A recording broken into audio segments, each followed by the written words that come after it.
Hey guys, tonight we slide back into a time when monks weren't always meditating, and nuns weren't exactly living in quiet reflection.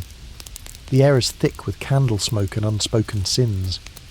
You're wandering the halls of a 13th century abbey, and something doesn't feel holy. Somewhere between vespers and confession, strange whispers echo. There's a hint of perfume where there shouldn't be. A monk's robe hanging just a little too neatly. Welcome to the cloister, where celibacy was more of a suggestion, and some took liberties with their vows that would make even modern tabloids blush. You're probably not going to survive this history lesson with your view of medieval piety intact. So, before you get comfortable, take a moment to like the video and subscribe, but only if you genuinely enjoy what I do here. And drop your location and local time in the comments. I want to know where in the world you're listening from tonight. Now, dim the lights, maybe turn on a fan for that soft background hum, and let's ease into tonight's journey together. You tiptoe past an arched doorway, candle in hand, careful not to make a sound. Stone walls soak up noise like a vault. In this Benedictine monastery, silence is sacred, except when it isn't. Because behind some of these heavy wooden doors, history tells us things weren't as quiet as they seemed. See, the medieval church preached chastity, sure, but human biology rarely gets the memo. Monks and nuns were human first, saintly second. And once the doors closed, temptation didn't knock, it barged in. Let's start with the monks. Officially, they swore off sex for life. But unofficially, many monasteries functioned like spiritual boarding schools for upper-class boys who weren't exactly ready to give up wine, women, or the occasional scandal. Letters survive from bishops scolding abbots for lascivious conduct, which is medieval Latin for monks behaving badly. Some monasteries even got reputations. Picture frat houses with incense and Latin mass. Take the Abbey of St. Gall in Switzerland. Around the 10th century, it was rumoured that some monks hosted secret feasts, wine flowing, music playing, and yes, the occasional guest smuggled in under a cloak. Historians still argue whether these accounts were exaggerated smear campaigns or honest reports, but multiple sources describe monks sneaking out to visit local villages, and not for prayer walks. Over in France, one bishop in the 12th century launched a full-blown investigation into a convent where, allegedly, the nuns were entertaining visiting clergy.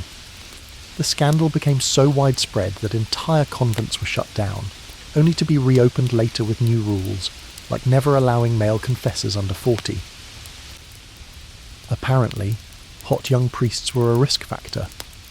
Now, about those nuns.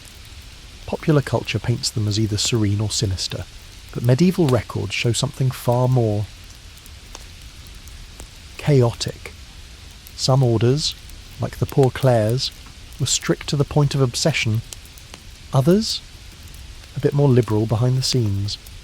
You find love notes exchanged under pillowcases, secret windows cut into cloister walls, even nuns sneaking into neighbouring monasteries for spiritual counsel. Sevens. There's a 14th century court case from the Low Countries where a nun was caught climbing a garden wall to meet her monk lover. Her excuse? She was checking the condition of the abbey roof. Bold. Not accurate, but bold. Even more bizarre are the punishments. Monks caught in improper relations could be forced into public penance, barefoot, robed in ashes, confessing sins in front of the whole abbey. Others got shipped off to more remote monasteries, medieval speak for you're grounded forever. And some? They just got quietly reassigned, their misconduct buried in silence. The church kept things hush-hush when it could. After all, these weren't random villagers, they were supposed to be moral examples. But human desire is slippery. Celibacy was less a fortress and more a screen door in a hurricane. Let's not forget the loci amini, those peaceful garden spots around monasteries, filled with flowers, fruit trees, and curious nooks. They weren't just for prayer. Love poems carved into monastery walls hint at stolen kisses and secret meetings under fig trees. And no, that's not a metaphor. Fig trees were oddly popular. One Italian abbess in the 15th century reportedly kept a detailed journal of her visions, which included nightly encounters with angelic men. When church officials investigated, they discovered she was sneaking out every third night. Her defence? Divine ecstasy. The church didn't buy it, but she was transferred rather than punished. Apparently, claiming a heavenly boyfriend came with perks. But perhaps the strangest cases are those where sex and spirituality blurred. Some mystics described their union with Christ in disturbingly sensual terms. One nun wrote of melting into the flesh of the Lord in such detail that later scholars wondered, was this metaphorical? Or just very repressed erotica? Historians still argue whether such writings reflect deep faith, delusion, or cleverly cloaked memoirs. And yes, it gets darker. There are cases, rare but real, of abuse within monasteries, often covered up by church hierarchy. Not every story has a cheeky punchline, but it's part of the record. The same halls that echoed with chants sometimes hid cries. So here you are, pacing through a sacred place where silence reigns, and yet the walls remember everything. They've soaked up centuries of whispered confessions, secret touches, and stolen glances. Tonight, they echo back the truth, that even among the cloistered, the human heart strays. You move past the chapel, past the empty refectory. Somewhere, a door creaks. Is it wind? Or something older, moving just out of view? No matter, we're just getting started. You step out of the abbey's shadow and into the sunlight of a medieval courtyard. It's warm, and there's music drifting from a nearby window. Lute, maybe. And somewhere up in a high stone tower, a noble lady sighs dramatically into the air. Welcome to the age of courtly love, where sex isn't always sex, and love might just be a poetic competition in suffering. At first glance, this world seems oddly romantic. You're a knight, or maybe a low-born scribe, obsessed with the unattainable noblewoman upstairs. You write her verses. You do brave things in her name. You probably carve her initials into a tree or your shield or someone else's horse. In this love language, yearning is the point. You don't touch. You barely speak. You ache gloriously. This idea was shaped by troubadours in 12th century southern France and carried through courts in England, Germany, and beyond. It was love as an art form, decorative, tormented, and deeply impractical. Kind of like a medieval slow-burn fanfic. Historians still argue whether this culture emerged as a genuine code of behaviour or as a literary fantasy passed off as reality. But you soon realise there's a strange duality at play. The same society that promoted spiritual purity also obsessed over unfulfilled sexual longing. The lady in the tower becomes both muse and moral test. She's supposed to be virtuous, cold, and untouchable. And yet, in half the stories, she's also deeply into you. Take Andreas Capellanus' The Art of Courtly Love, a 12th century manual on noble romance. It reads like someone tried to turn emotional masochism into a social contract. One gem suggests a woman can't love a man who's too available. Another claims love can't exist within marriage, because where's the tension in that? So you fall in love, but only if it's inconvenient, humiliating, and absolutely doomed. And here's where things get weird. This system encouraged a whole subculture of love, games, coded language, secret tokens, even elaborate rituals to declare devotion. You might be asked to wear your lady's sleeve on your helmet in a tournament. Sounds sweet, until you realise she's also sending similar tokens to 3 other knights, and one of them is her husband's brother. Meanwhile, you're writing her poetry in a mixture of French and Latin, comparing her eyes to sapphires and her voice to angel songs, which sounds lovely, until she tells you to suffer more attractively. Yes, that was a thing. In some courts, especially Eleanor of Aquitaine's famous Court of Love, women judged cases of romantic complaints like courtroom dramas. A man might say, "My lady smiled at me but now ignores me." The presiding noblewoman might rule, "You failed to ache properly." try bleeding from the heart. No pressure. But here's the twist. This wasn't always a game of abstinence. While the songs and poems stayed chaste, real life didn't always follow the rules. Behind the poetic front, affairs were common, especially among the upper classes. Nobles had arranged marriages by age 12 or 14, often to people they barely knew. So emotional affairs, both platonic and physical, became outlets. Some noble women kept favourites, handsome knights or poets who were technically just companions. Sometimes they stayed that way. Sometimes they didn't. The church was not amused. But aristocrats had a way of doing whatever they pleased, especially when cloaked in metaphor. And this behaviour trickled downward. Even middle-class women in cities began engaging in romantic games, trading notes with young scholars or singing saucy versions of courtly songs. There's a German manuscript from the 13th century that includes a courtly love letter, written entirely in vegetable metaphors. Yes, you read that right. Apparently, cucumbers meant desire and beets symbolised rejection. Historians still argue over whether that was a regional dialect or just some guy being cheeky. Another fringe tidbit. In some areas of France and Italy, couples would practice chaste bedding, spending the night together, fully clothed, talking, holding hands, maybe kissing, but allegedly not consummating. Think of it as the medieval equivalent of a 3-hour-long, PG-rated cuddle session. Honestly, adorable, or unbearable, depending on your patience level. And let's not forget the iconography. Artists of the time painted scenes of courtly couples exchanging glances beneath trees, or knights kneeling before their mistresses like saints. But the margins of those same manuscripts? Total chaos. Naked figures chasing each other, animals playing instruments, snails fighting knights, sometimes with phallic mushrooms nearby. It's like medieval illustrators had two modes. Sacred romance, and what if a goose had a fetish? Even the garments played a role. Long sleeves, tightly laced bodices, and heavy cloaks created endless opportunities for accidental touches. Some noble women wore perfume behind their ears and under their arms, not for hygiene, but to make proximity during dances more tantalising. You weren't supposed to kiss, but you could press your cheek near enough to inhale her scent and call it poetry.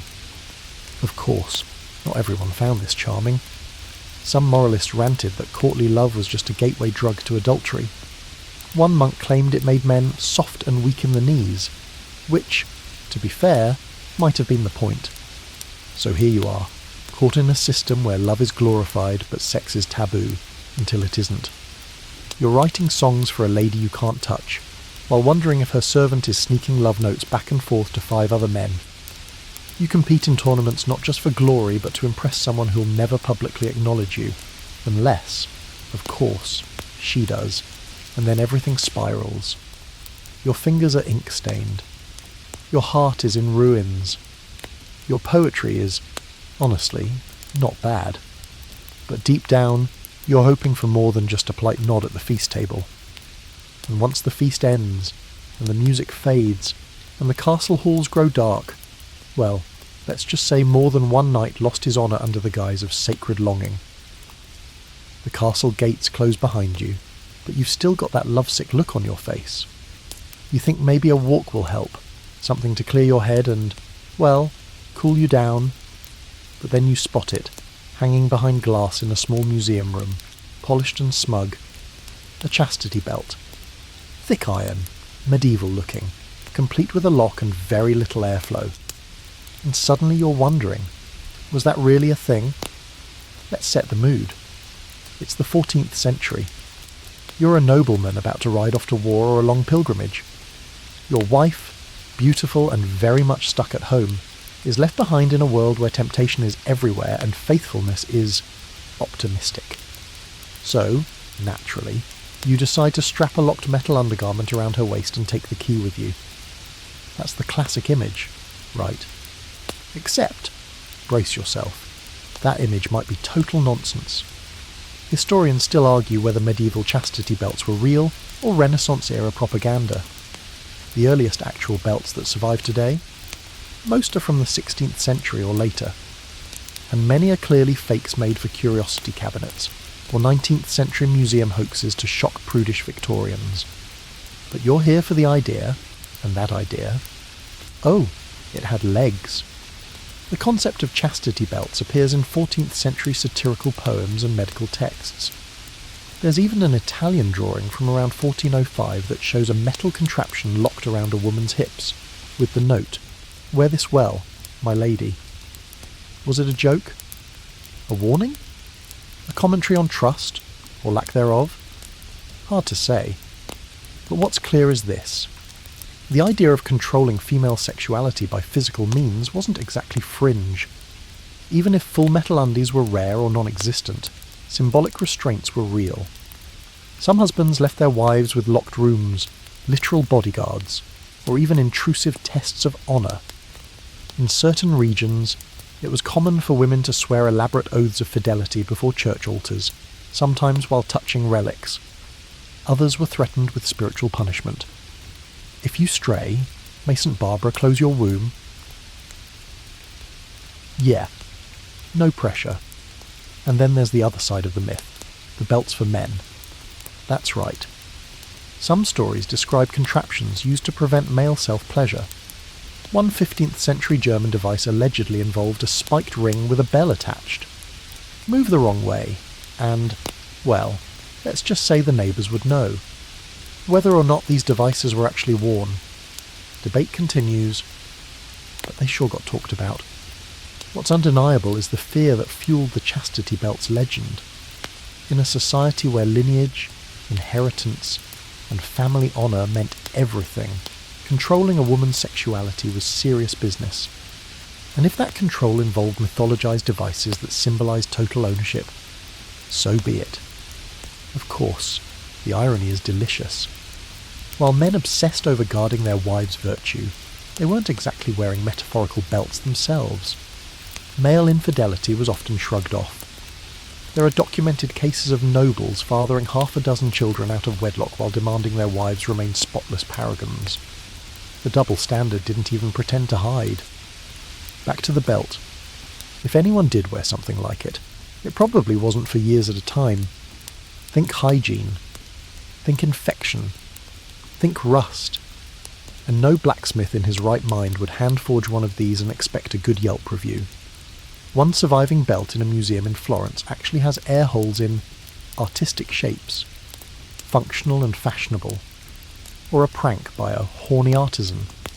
One French account from the 15th century tells of a young bride found unconscious after a day in a cruel iron girdle. The villagers were horrified. The belt? Probably more punishment tool than everyday garment. Some suggest it was used more like a short-term shaming device, worn for a week as penance after suspected infidelity. Sort of like a medieval version of walking around with a sign that says, "I broke trust." Sevens.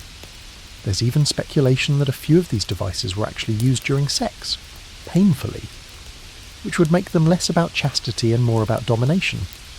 In this theory, the belts become not safeguards but tools of control, humiliation, or bizarre fetish. That's right.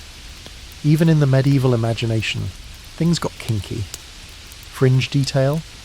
Some belts included locks designed not just to close but to pinch. You heard that correctly.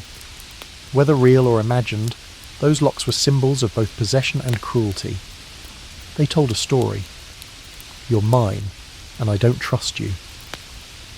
Sevens. Now, let's not give the past too much credit. Some of the loudest chastity belt propaganda came after the Middle Ages. In the 18th and 19th centuries, historians looking to mock the medieval era as barbaric pointed to the belt as proof of how backwards everything used to be. Museums bought them up, not to preserve history, but to feed a narrative. Look how far we've come. Still, those belts linger in our cultural memory.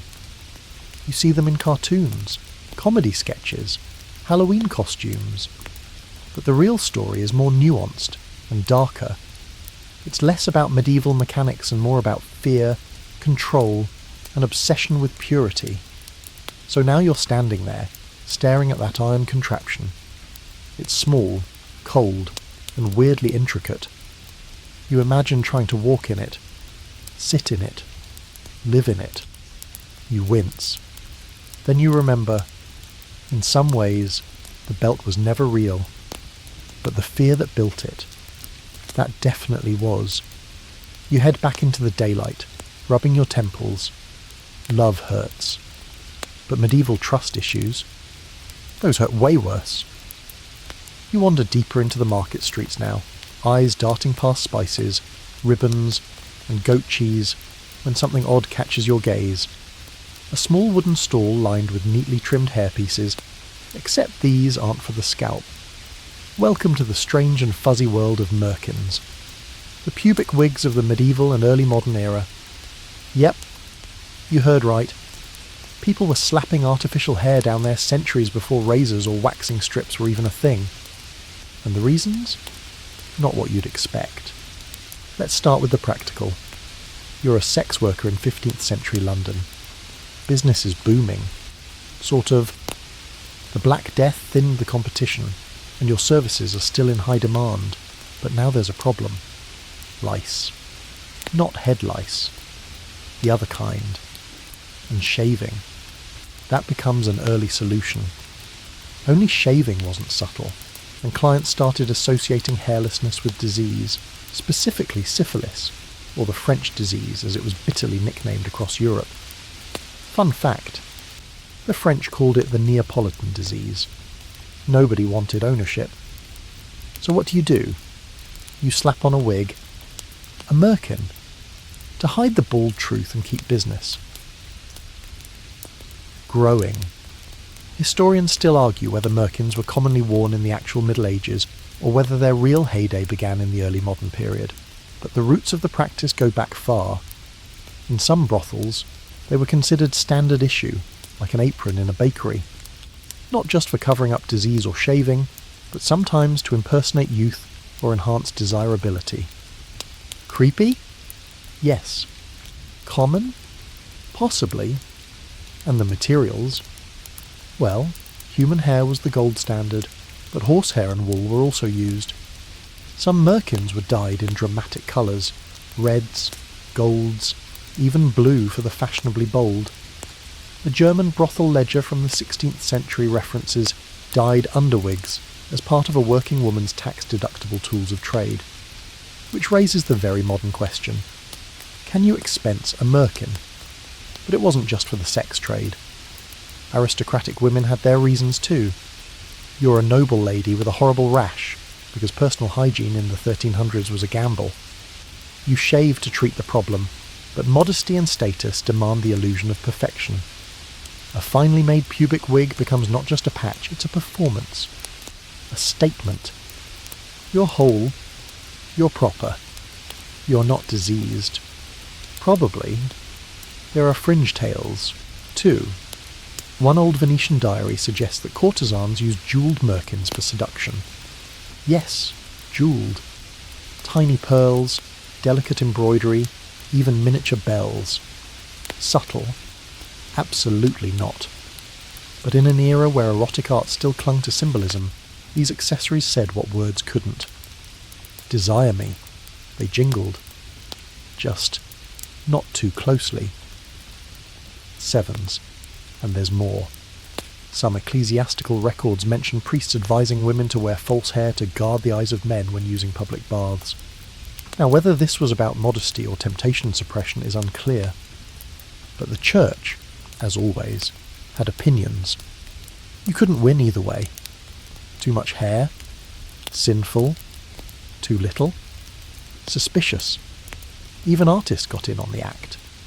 Medieval and early Renaissance painters sometimes added triangular tufts to their nudes, subtle hints at sexuality, often stylized like little brushstrokes. Yet scholars debate, are those natural, or the era's artistic equivalent of Photoshop add-ons? There's one particularly strange mention in a 14th century Italian poem where a man, in an erotic dream, plucks the fur from his lady's fountain and finds it grows back silkier. Whether that's fantasy, metaphor, or just some medieval poet showing off, no one agrees. But the imagery? Unmistakable. And while most of this stayed behind closed doors, Merkins did slip into performance art.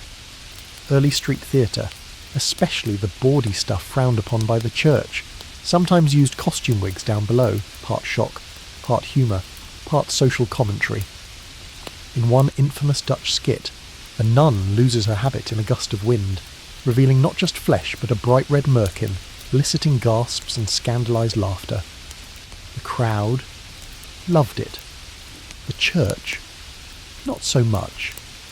One curious tidbit.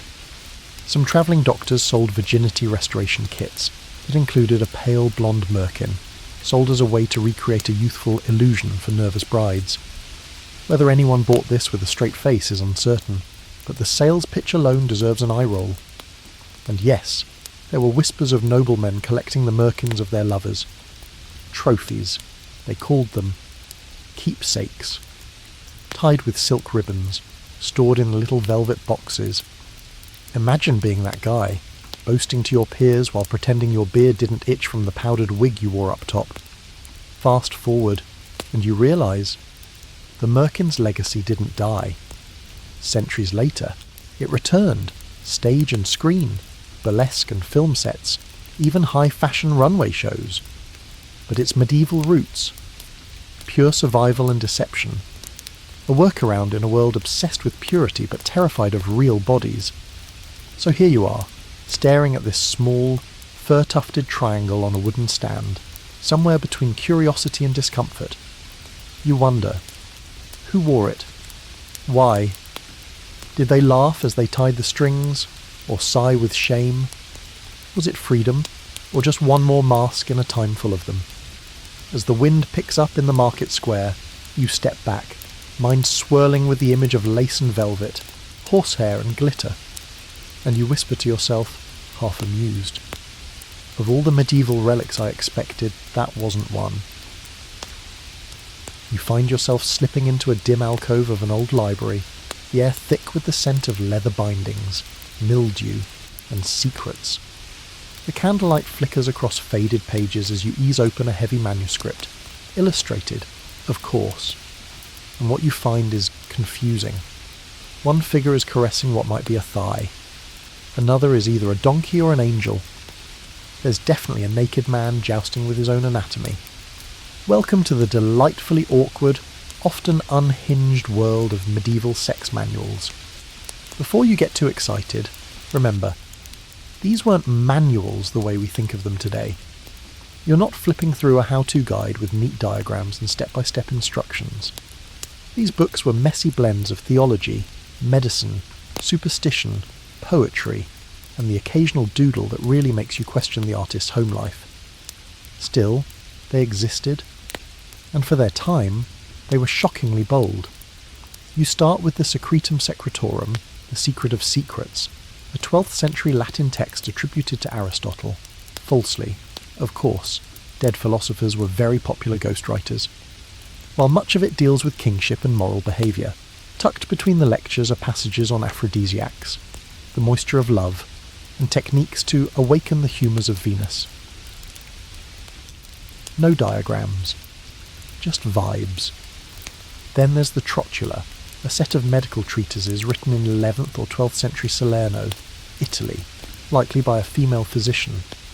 It talks about women's bodies, sexual pleasure, and fertility, including advice like, women should be warmed gently before intercourse, lest their wombs reject the seed, which is oddly considerate, in its own pre-scientific way.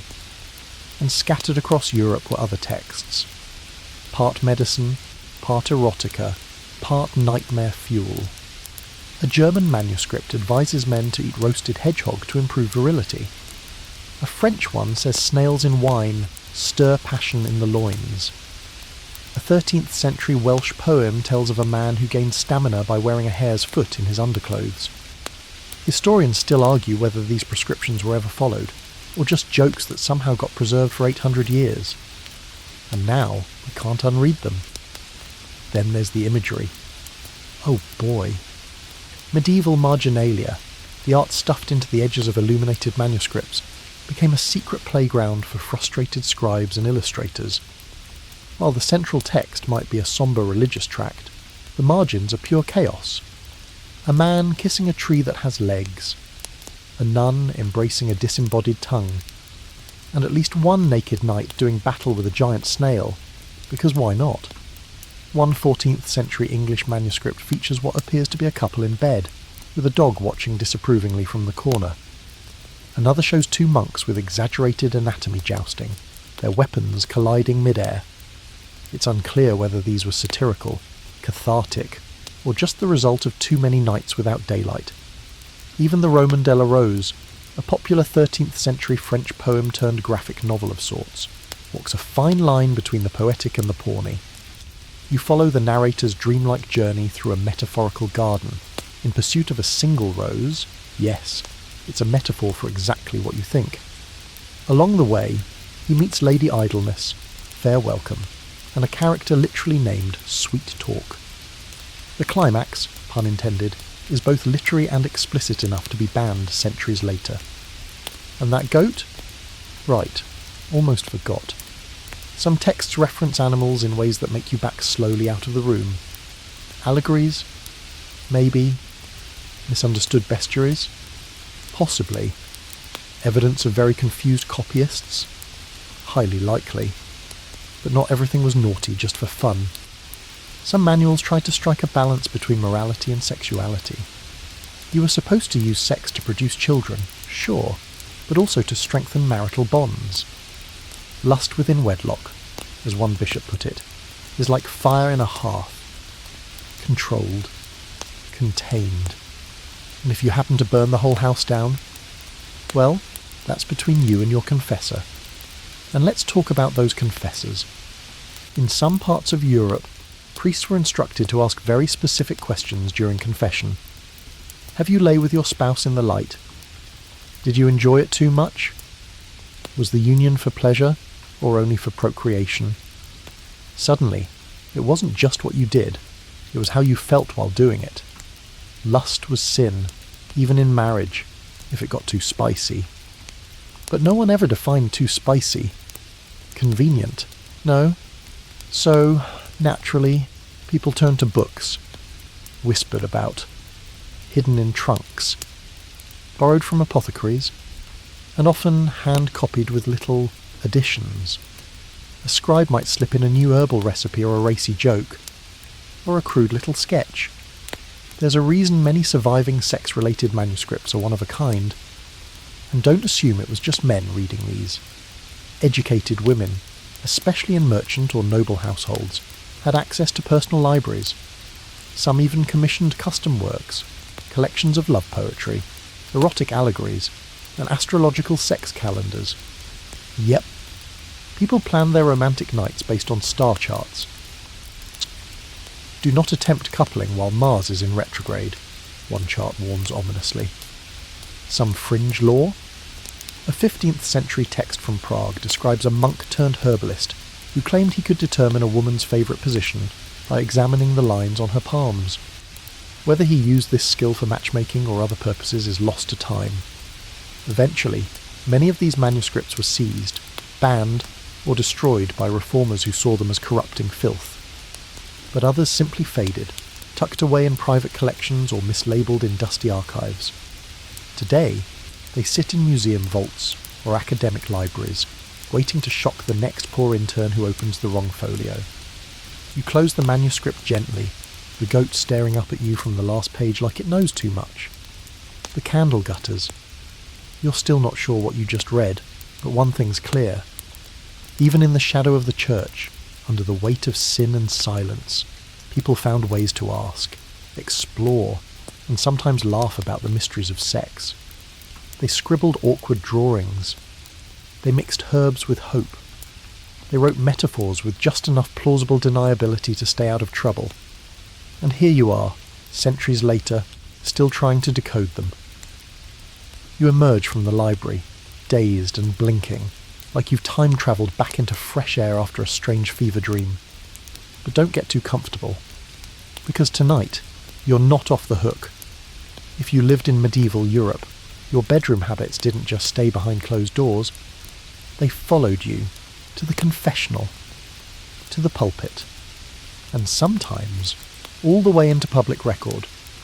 Welcome to the long, guilt-soaked shadow of sin, guilt, repeat, where confessing your carnal errors wasn't just spiritual hygiene, it was practically a weekly ritual. You find yourself standing before the dark wood of a confession booth, centuries old and smooth from anxious hands. You step in. It smells like wax and old incense. And if you were a medieval Christian, this is where your secrets come to die, or at least get documented in chilling detail. Confession was required at least once a year, usually before Easter, but many people went more often. Why? Because mortal sin could send you straight to hell. And yes, sex outside of marriage counted. So did sex inside marriage, if it was too enthusiastic, or if you did it on the wrong day, or in the wrong position, or with the wrong intention. Basically, if you weren't procreating in silence, under a blanket, facing Jerusalem, you might need to confess it. Let's walk through it. You're kneeling. You whisper, "Forgive me, Father, for I have sinned." The priest asks questions. Not vague ones, specific. Medieval manuals for confessors were incredibly thorough. Did you touch yourself? Did you think of someone who is not your spouse? Did you do it standing up?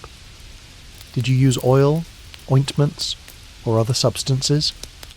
Yes, there were rules. So many rules. And the answers? They were written down. Not your name, usually, but the acts.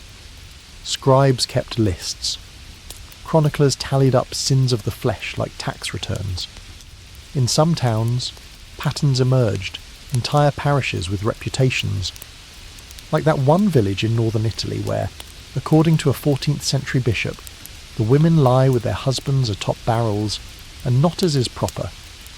Historians still argue whether this was meant literally or as colourful gossip. Let's not pretend the clergy were detached observers, either. Some confessors got way too curious. There are recorded complaints by other priests, no less, about clergy who lingered during confessions, asking suggestive questions. One bishop in 1287 even banned confessions behind curtains entirely, stating that some priests ask more about sensation than salvation. Sevens. Quirky fact. One penance manual classified sins based on how noisy they were. Quiet, impure thoughts. Minor. Audible moaning. Major.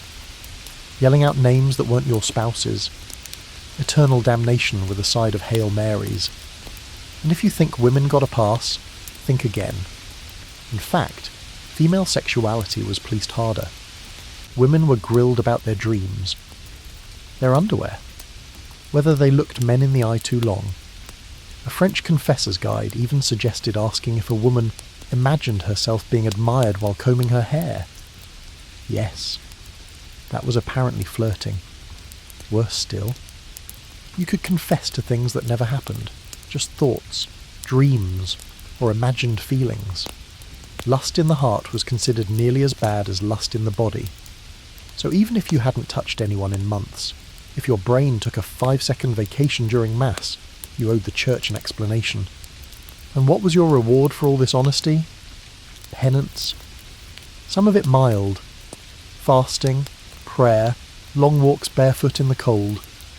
But others, downright performative. You might be ordered to stand in church with a rope around your neck, or wear a shirt covered in ashes. One German town required sinners to walk through the market wearing horns on their heads, while carrying a candle the size of their shame. There's a fringe story from 15th century Hungary about a woman who confessed to touching herself with the handle of a cooking spoon. The priest, allegedly horrified, gave her a penance of sewing Jumzur cross-shaped patches and stitching them onto poor children's tunics. Whether true or not, that image has stayed preserved in local lore, like a morality fable wrapped in domestic horror. But here's where things get even more complex. Confession was also a release valve. It let people talk, really talk, about sex, desire, fear, and doubt in a society that didn't otherwise allow it. For some, confession was the only therapy they'd ever know. You walked in with a secret that weighed on your soul.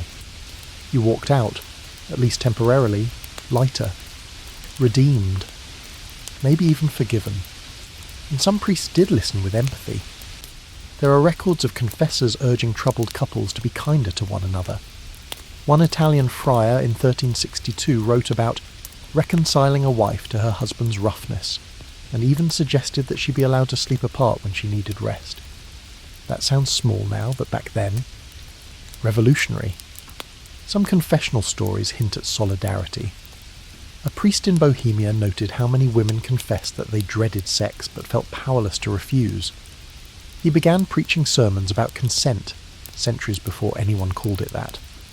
Still, the overwhelming message was guilt. It stuck to people like smoke. Over time, even normal desire became suspicious. You began to believe that to want was to sin. You might even start confessing feelings you didn't fully understand, just to be safe. Which leads us to a chilling consequence: the record keeping. Many of these confessional logs were kept in archives, especially in religious orders. Some monks built entire case studies around anonymous sinners, analysing what led them astray. It became data, fuel for future sermons, and, occasionally, entertainment for more jaded members of the cloth. Imagine your deepest secret read aloud over wine in a scriptorium as a cautionary tale. And all the while, you, the average medieval person, keep cycling through it. Sin, guilt, confession, penance, repeat. It's like a spiritual spin cycle that never quite dries. As you step out of the booth, candlelight dancing on the floor, you wonder who you are without your sins. In a world where even your dreams need forgiveness, what part of you is truly private? Then you glance back at the booth one last time, and something inside you whispers what most people probably felt even back then. Sevens, I'll be back next week. You leave the confessional, swearing you'll live better, straighter, holier. But medieval life doesn't care about your promises, because just when you think you're out of moral peril, you step right into something worse. A trial. And not just any trial, one that may involve a full-on, public, legally sanctioned romp. Welcome to the disturbing and oddly theatrical world of trial by intercourse. It sounds made up, doesn't it? Like something pulled from the fevered imagination of a bored scribe. But in rare corners of medieval Europe, sex wasn't just a sin, it was also evidence, proof, and sometimes punishment. Take the case of marriage impotence trials. You're a newlywed, and things just aren't happening in the bedroom. Maybe your bride looks at you like you're a damp turnip. Maybe you're terrified. Maybe you just can't. In today's world, that might be a therapist's problem. In the 13th century, it was your neighbours. If a couple hadn't consummated their marriage, one of them could sue to have the union annulled.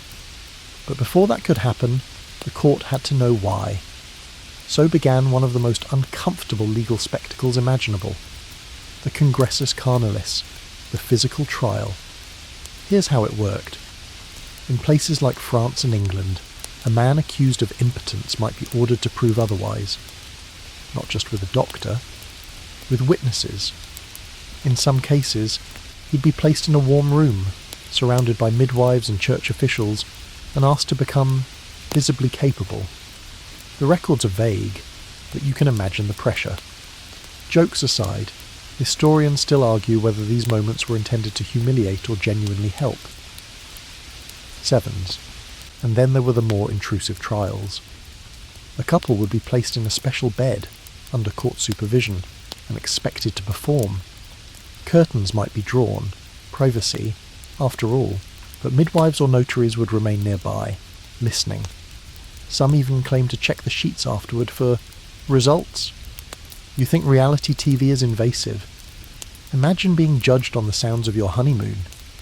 Fringe detail? One 14th century French legal record describes a couple who failed this test multiple times, until the wife suggested her husband was bewitched. The solution? An exorcism. He was sprinkled with holy water, given aphrodisiac wine, and ordered to try again. According to the clerk, no issue was made manifest. Annulment granted. Women weren't spared either.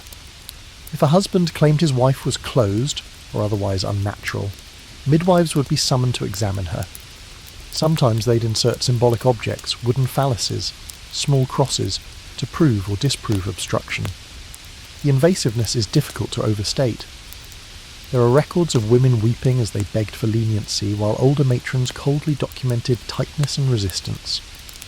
Whether it was about law or control is a debate that continues. Then there's the infamous bed trick trials. If a man was accused of loving another woman but claiming impotence with his wife, some courts allowed a ruse. A substitute would lie with him in the dark, while he thought he was with someone else. If he performed, his marriage stood. If not, it was annulled. Whether this counts as justice or medieval gaslighting, well, take your pick. All of this was grounded in the idea that marriage wasn't just spiritual, it was physical. If it couldn't be consummated, it wasn't complete. The church taught that sexual union sealed the bond. So verifying that union became a very public, very awkward civic duty. And yet, these trials weren't purely salacious. Sometimes they became moments of empathy. In one case from 15th century Bologna, a young man confessed, weeping, that fear and inexperience had paralysed him. The judge dismissed the trial and ordered a year of herbal treatments and peaceful nights. The couple later returned, hands held, marriage intact. Miracles happen. Sometimes, but not always. In Paris, a woman named Marguerite accused her husband of deception. He was, she claimed, anatomically incomplete. The court demanded inspection. He refused, so they sentenced him to an instrumental examination. That meant force, gloves, and shame. He fled the city. She was granted a divorce. And in a rare twist, the court ruled in her favour without requiring consummation at all. Even royalty wasn't immune. King Louis VII of France had his marriage to Eleanor of Aquitaine annulled on the grounds of consanguinity, being too closely related, but historians suspect bedroom failure played a role. She later married Henry II of England and had 8 children. You do the math. These cases weren't common, but when they happened, they made waves. Songs were written. Gossip flew. And peasants mimicked the trials in bawdy plays, reenacting bed-proofs with exaggerated gestures and comic props. Because even when sex was serious, it was still entertainment. And here's where it gets weirder. Some towns charged admission. You could watch portions of the trial like theatre. No, not the actual act, but the lead-up, the testimonies, the awkward inspections. Picture a courtroom where a man holds up a linen sheet like Exhibit A. Somewhere between justice and farce. One German satire from the late 1400s shows a trial bed surrounded by judges holding long scrolls, while a nervous groom clutches a pillow and a blushing bride hides behind a curtain. Beneath the image, a crude rhyme reads, "If love be weak, the marriage dies. Let trousers prove what tongue denies." 7. Subtlety? Not their strong suit. And through it all, one thing became clear. Your body wasn't just yours. It belonged to your spouse, your community, your priest, your judge. Consent mattered, but so did performance. If you couldn't meet the expectations, you could be cast aside, or paraded, or tested until you broke. So tonight, you lie down not just in your bed, but in the bed of history.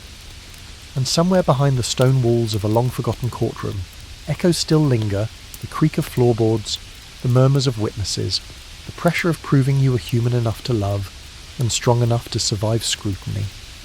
You whisper into the darkness, "I'd like my lawyer now." You leave that courtroom, or bedroom, depending on how you're framing it, feeling exposed in ways you didn't sign up for.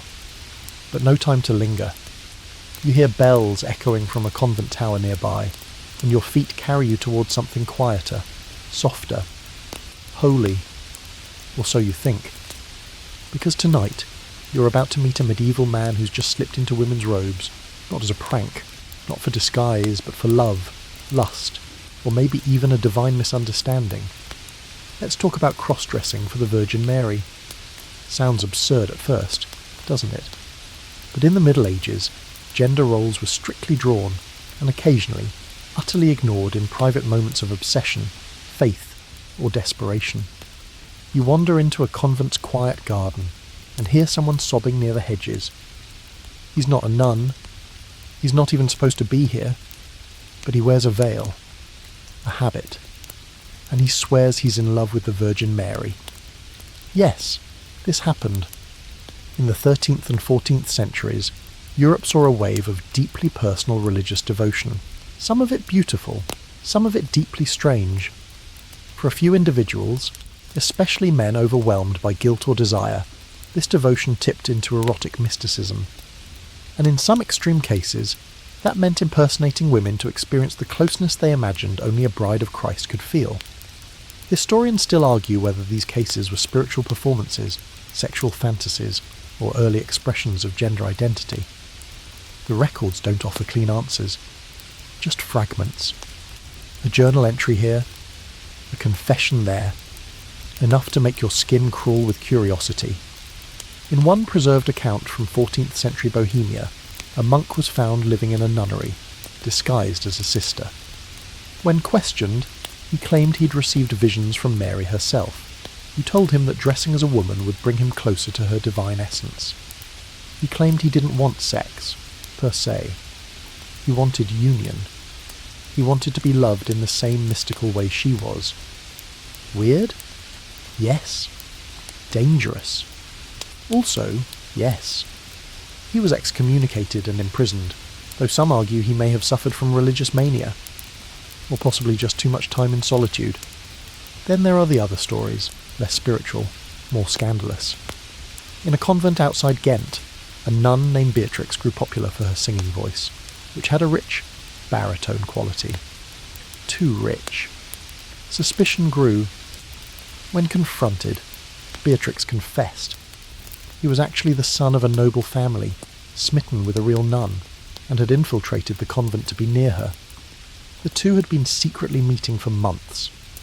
When caught, he claimed they had not sinned in the flesh, only in spirit, which, judging by the surviving punishments, didn't save them from a long, cold repentance. And it wasn't always men pretending to be nuns. Sometimes it went the other way. You hear whispers of a Sicilian woman who dressed as a monk for years, even rising to a senior post before anyone discovered the truth. She explained, calmly, that she had no interest in sexual misconduct. She simply believed men had more access to God's work, and she wanted in. She was quietly retired to a rural hermitage. But back to the erotic edge. Medieval mysticism was full of sensual language, especially in descriptions of union with Christ. Female saints wrote of being pierced by the arrows of his love, of feeling his flame enter their womb, of melting into his flesh. Scholars debate. Poetic metaphor, or very private longing cloaked in spiritual language. Some male mystics envied this kind of intimacy. They wanted to be as close to Christ as women were described in these visions. In certain fringe sects, men took this literally, donning veils, fasting, wearing corset-like bands beneath their robes to simulate femininity. Not because they were transgender in a modern sense, but because they believed femininity brought them closer to God. Cue the Church's reaction. Hard nope. Cross-dressing was already associated with heresy in many places. Inquisitors took note. There's a chilling entry from the Inquisition records in Toulouse about a man who dressed as a nun to escape the male gaze and speak with angels unburdened by flesh. The Inquisitor's notes describe this as delirium by desire and recommend purification, i.e., imprisonment and flagellation. But not everyone condemned it.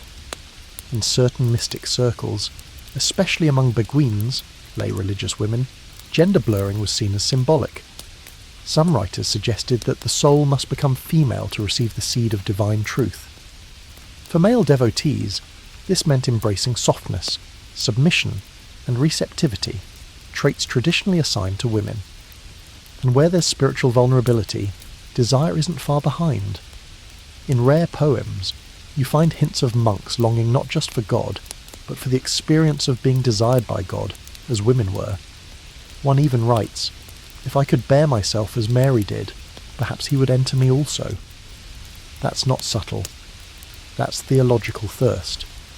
Another fringe case comes from England, where a wandering mystic named John claimed to channel the Virgin Mary when in his feminine state.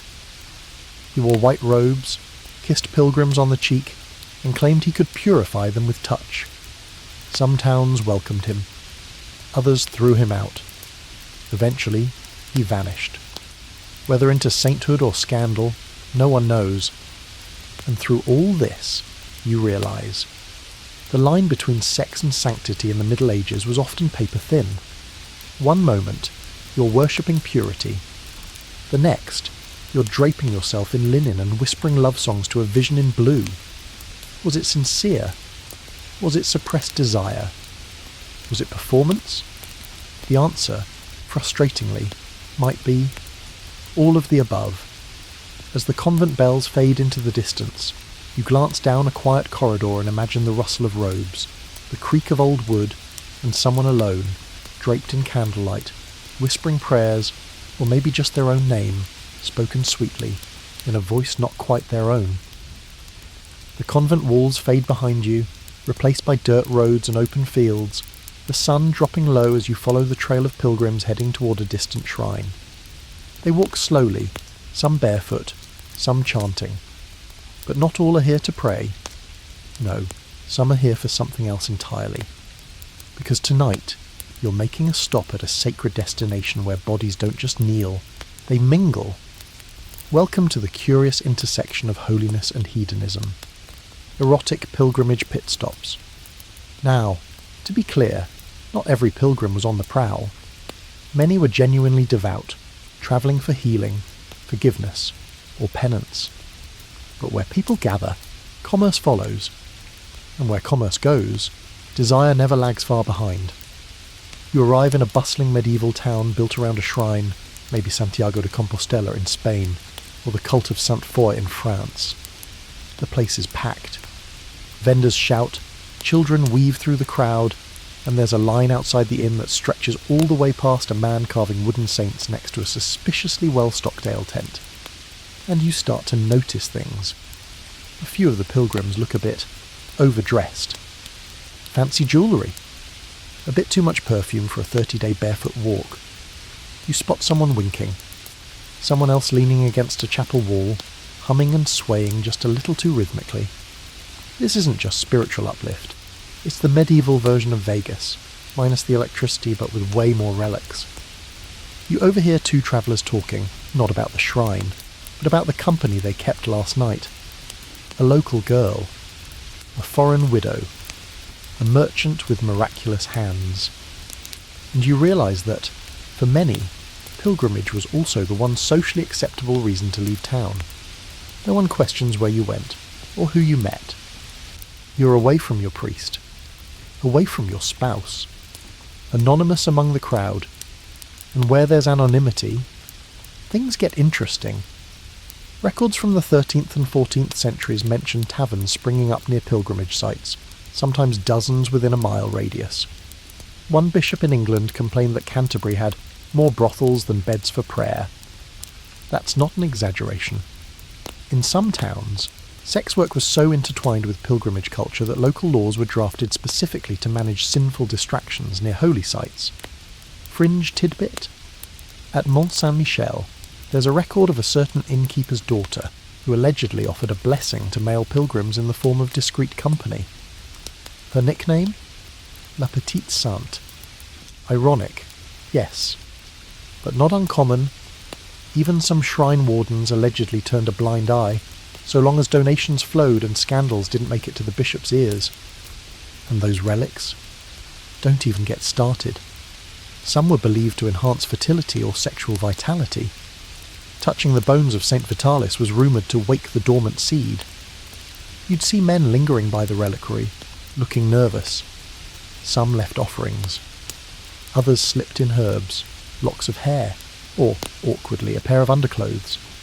Seriously, women weren't left out. Some sought saints to bless them with beauty or fertility, or just better luck in love. Saint Agnes, Saint Martha, Saint Apollonia, all had their specific romantic specialties. Some women even left wax figures of their desired lovers at the foot of the altar, hoping for divine intervention. Match. Com, but you're burning incense.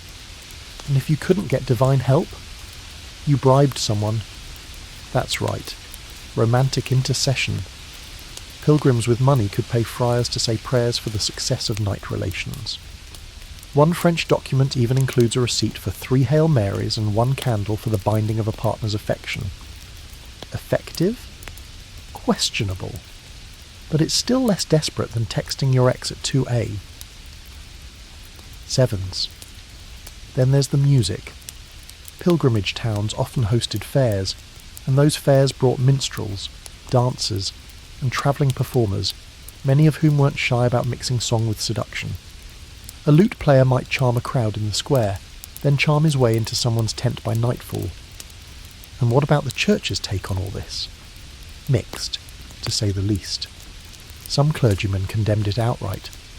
They warned that such behaviour turned pilgrimage into sin, that no saint would bless lust-soaked feet. One furious abbot wrote, "The road to Rome has become the road to ruin." But others, they accepted it as an inevitable side effect of crowds, travel, and unguarded evenings. Some even used it to preach. "If you fornicate in the shadow of a saint," one friar warned, "your soul shall feel it 7-fold." Which didn't stop anyone, of course, but made for a good threat. And possibly a very awkward confession the next morning. And historians still argue whether this culture was tolerated or simply unstoppable. Was it a moral failing, or a necessary pressure valve in a repressed society? Were these flings acts of rebellion, or simply human nature expressing itself in the most available space? Either way, people kept coming, in droves. You walk past a row of tents now. Laughter echoes from behind a cloth wall. Someone is singing a hymn nearby, but the melody shifts into something playful. A couple walks past, not quite touching, but close. Closer than strangers should be. You see a wax saint melting in the sun, its face half erased, like a quiet reminder that sacred and profane always lived side by side. And as you make your way toward the shrine itself, you catch sight of a stone carved with worn Latin letters. It translates loosely to, "Come with faith, leave with fire." Maybe they meant spiritual zeal. Maybe they didn't. The shrine fades behind you, the chants replaced by birdsong and the steady clop of a single horse. You follow a narrow trail leading to a manor house on the edge of a small village, modest but sturdy. The gate creaks. A widow leans on the frame of the open door, watching you. She's not in mourning clothes. She's laughing. Tonight, you step into the world of widows who weaponize sex, and no, this isn't the cautionary tale you expected. Because in medieval society, widows held a unique kind of power. They weren't innocent maidens, nor were they sheltered wives. They had lived. They had survived marriage, often childbirth, and sometimes war. And once their husbands were gone, depending on their class, wealth, and region, they could control their own money, their own property, and their own bodies. That made them dangerous. Or, to some, irresistible. Let's rewind. You're in 14th century France. Your husband has just died of a fever, or maybe an arrow, or a bad idea involving fish and holy water. You mourn. You wear black. You say your prayers. But within a year, you're suddenly managing an estate. Tenants report to you. Merchants send letters addressed to you. Suitors begin sniffing around like dogs near an open kitchen. But here's the twist. You don't have to remarry. Unlike daughters or wives, a widow wasn't under a man's guardianship, unless she chose to be. Many did remarry, sure, but others realised the perks of staying single. You could run your affairs, travel, even, if you were clever, enjoy discreet companionship without the church watching your every move. Because you'd already fulfilled your societal duty, you'd married, procreated, and outlived a man. The expectations shifted. Some widows took lovers, others took multiple. One wealthy widow in Venice is rumoured to have had a seasonal arrangement, rotating gentlemen based on summer or winter preference. She justified it by donating handsomely to her local convent. Bribery, piety, the line was thin. And then there were the power plays. A widow in York, 15th century, seduced her dead husband's younger cousin, then persuaded him to sign over his inheritance to her as a gesture of devotion. 2 years later, she quietly married someone else. The cousin died penniless. Her estate grew. Fringe story. A noblewoman in Castile allegedly kept a velvet-bound journal detailing each of her lovers, rating their performance in Latin with little illustrations in the margins, stars, swords, or a frowning nun, depending. Whether the journal is real or folklore, no one's entirely sure. But it made the rounds in courtly gossip for decades. Some widows also use sex strategically to protect themselves. You're a widow in a rural manor, isolated, vulnerable. The local reeve starts sniffing around, hinting that maybe your taxes are too high, unless you're willing to negotiate. So you flip the script. You flirt. You imply more than you offer. He gets flustered. You gain time. Maybe lower rent. Maybe just the satisfaction of knowing you made the rules, if only for a moment. And it's not just the upper crust. Working-class widows often took up positions in taverns, inns, or markets. Their freedom, though smaller, still made them outliers. Some became brothel owners, a grey zone where sex, power, and survival intertwined. A German widow named Greta, in 1391, was reported as running a clean house with clean girls. The town council fined her occasionally, but also quietly visited. Church officials, predictably, lost their minds. Widows were frequently singled out in sermons as temptresses. The widow's tongue is sharp, and her bed is warm, warned one priest in Cologne. Guard your sons from her charms. Subtle, but not all clergy condemned them. Some monks, writing privately, admired widows for their independence and even their sexual honesty. One abbot wrote that a widow's confession was cleaner than a virgin's silence, because she knows what sin is and seeks no lies. There's a strange sort of respect buried in that. And here's where it gets especially medieval. The legal double standard. Men could remarry the day after their wife's funeral. No shame. No questions. But a widow who remarried too quickly could be branded as unchaste, even punished. In some places, there were rules. Wait a year, or risk your reputation. In others, people simply whispered behind your back. So many widows learned to play the long game. They hosted feasts of remembrance for their husbands, only to network among eligible bachelors. They gave alms to the church, then used that moral cover to maintain lively social calendars. They maintained the image of grief, while quietly enjoying the privacy that grief, ironically, afforded. And sex? For some, it became a weapon. Not just for manipulation, but for pleasure, for rebellion, for remembering they were alive.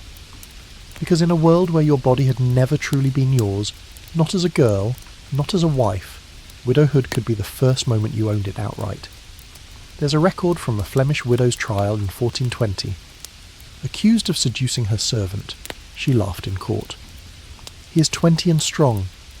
I am 40 and wise. Who is the victim here? The judge didn't laugh, but the onlookers did. She was fined, not imprisoned. She left court smiling. Was every widow a seductress? Of course not. Many grieved sincerely, lived quietly, took vows of chastity or joined religious orders. But among the crowded pages of medieval history, A handful chose another path, one filled with cunning, laughter, and yes, lust. And as you pass the manor tonight, the lamp still glows in the upper window. The widow's silhouette lingers there, unmoving, watching. The moon is up now, swollen and heavy like a secret you can't quite speak aloud. The trees whisper, the wind pricks your skin, and somewhere nearby, a bottle clinks softly against another.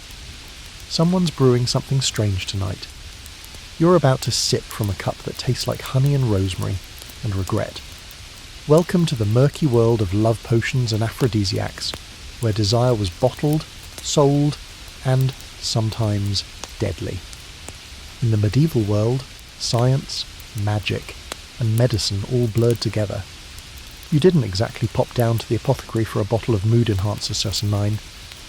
Instead, you found yourself visiting an herbalist, a midwife, or that one old woman who lived by the marsh and didn't blink enough. And if you were lucky, or unlucky, she'd hand you a potion meant to awaken the body, inflame the heart, or bend someone else's will. Historians still argue whether most of these concoctions were taken seriously or sold as glorified placebos. But the ingredients? All too real. Some were harmless. Cinnamon, honey, mint, ginger, saffron, spices associated with warmth and circulation. Others were more intense. Mandrake root, thought to cry when uprooted, powdered beetle, bat's blood, ground emerald, and occasionally human remains. Yeah, like the ground-up bones of a saint, or so they claimed. You take a sip of one rumoured mix. Wine steeped with basil, clove, and dried figs, with a dash of ground lily root. It's supposed to make you burn with longing. Instead, your tongue goes numb, and you start hearing voices from your left ear only. Congratulations. You just drank an aphrodisiac and a mild hallucinogen. Not uncommon. Love potions were used for all kinds of reasons. To win a partner's attention, rekindle a dying marriage, or, more darkly, to seduce someone who would never say yes otherwise. And because medieval people believed in both spiritual and humoral balance, every potion was a gamble. Too much heat, and you risked boiling the blood. Too much coolness? You were a wet fish, unappealing and sexually inert. There's a 14th century English recipe that advises: take ash from a burned dove, mix with rose oil, and spread upon the thighs. If your lover turns from you still, they are false in soul. Hard to argue with logic like that. But perhaps the most infamous ingredient: Spanish fly, a powder made from crushed blister beetles. Taken in small doses, it supposedly stimulated arousal by irritating the urinary tract. Taken in larger doses, it could kill you. That didn't stop people from trying. Monarchs, knights, even clerics. In one Venetian scandal, a bishop was caught ordering the green powder of longing by name. His excuse: for spiritual energy. Sevens. Right. Fringe fact: in some places, certain foods were banned during Lent not just for religious reasons, but because they were considered too stimulating. Eggs, for example, were thought to awaken lust. So were eels. And peas. That's right. Peas. Nothing says forbidden desire like a bowl of legumes. And then there were the potions designed not for you, but for someone else.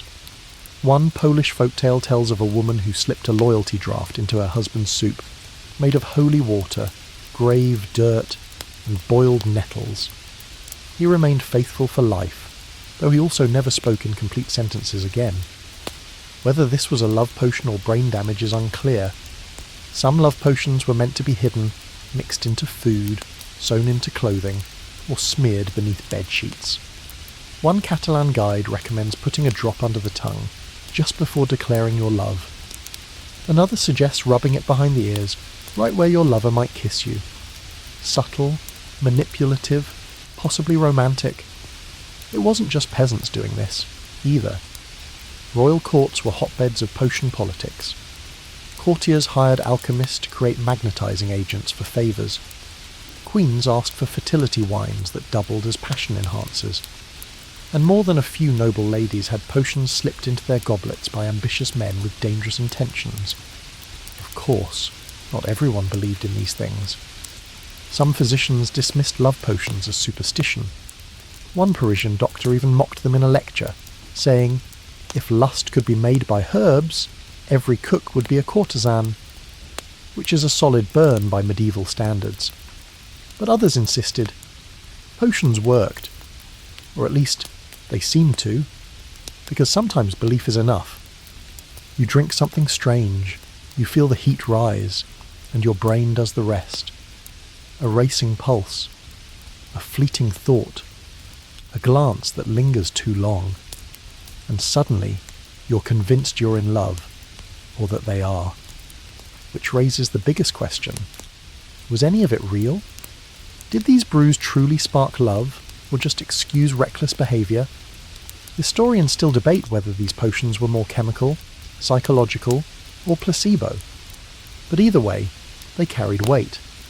You could be accused of witchcraft just for owning the wrong herbs.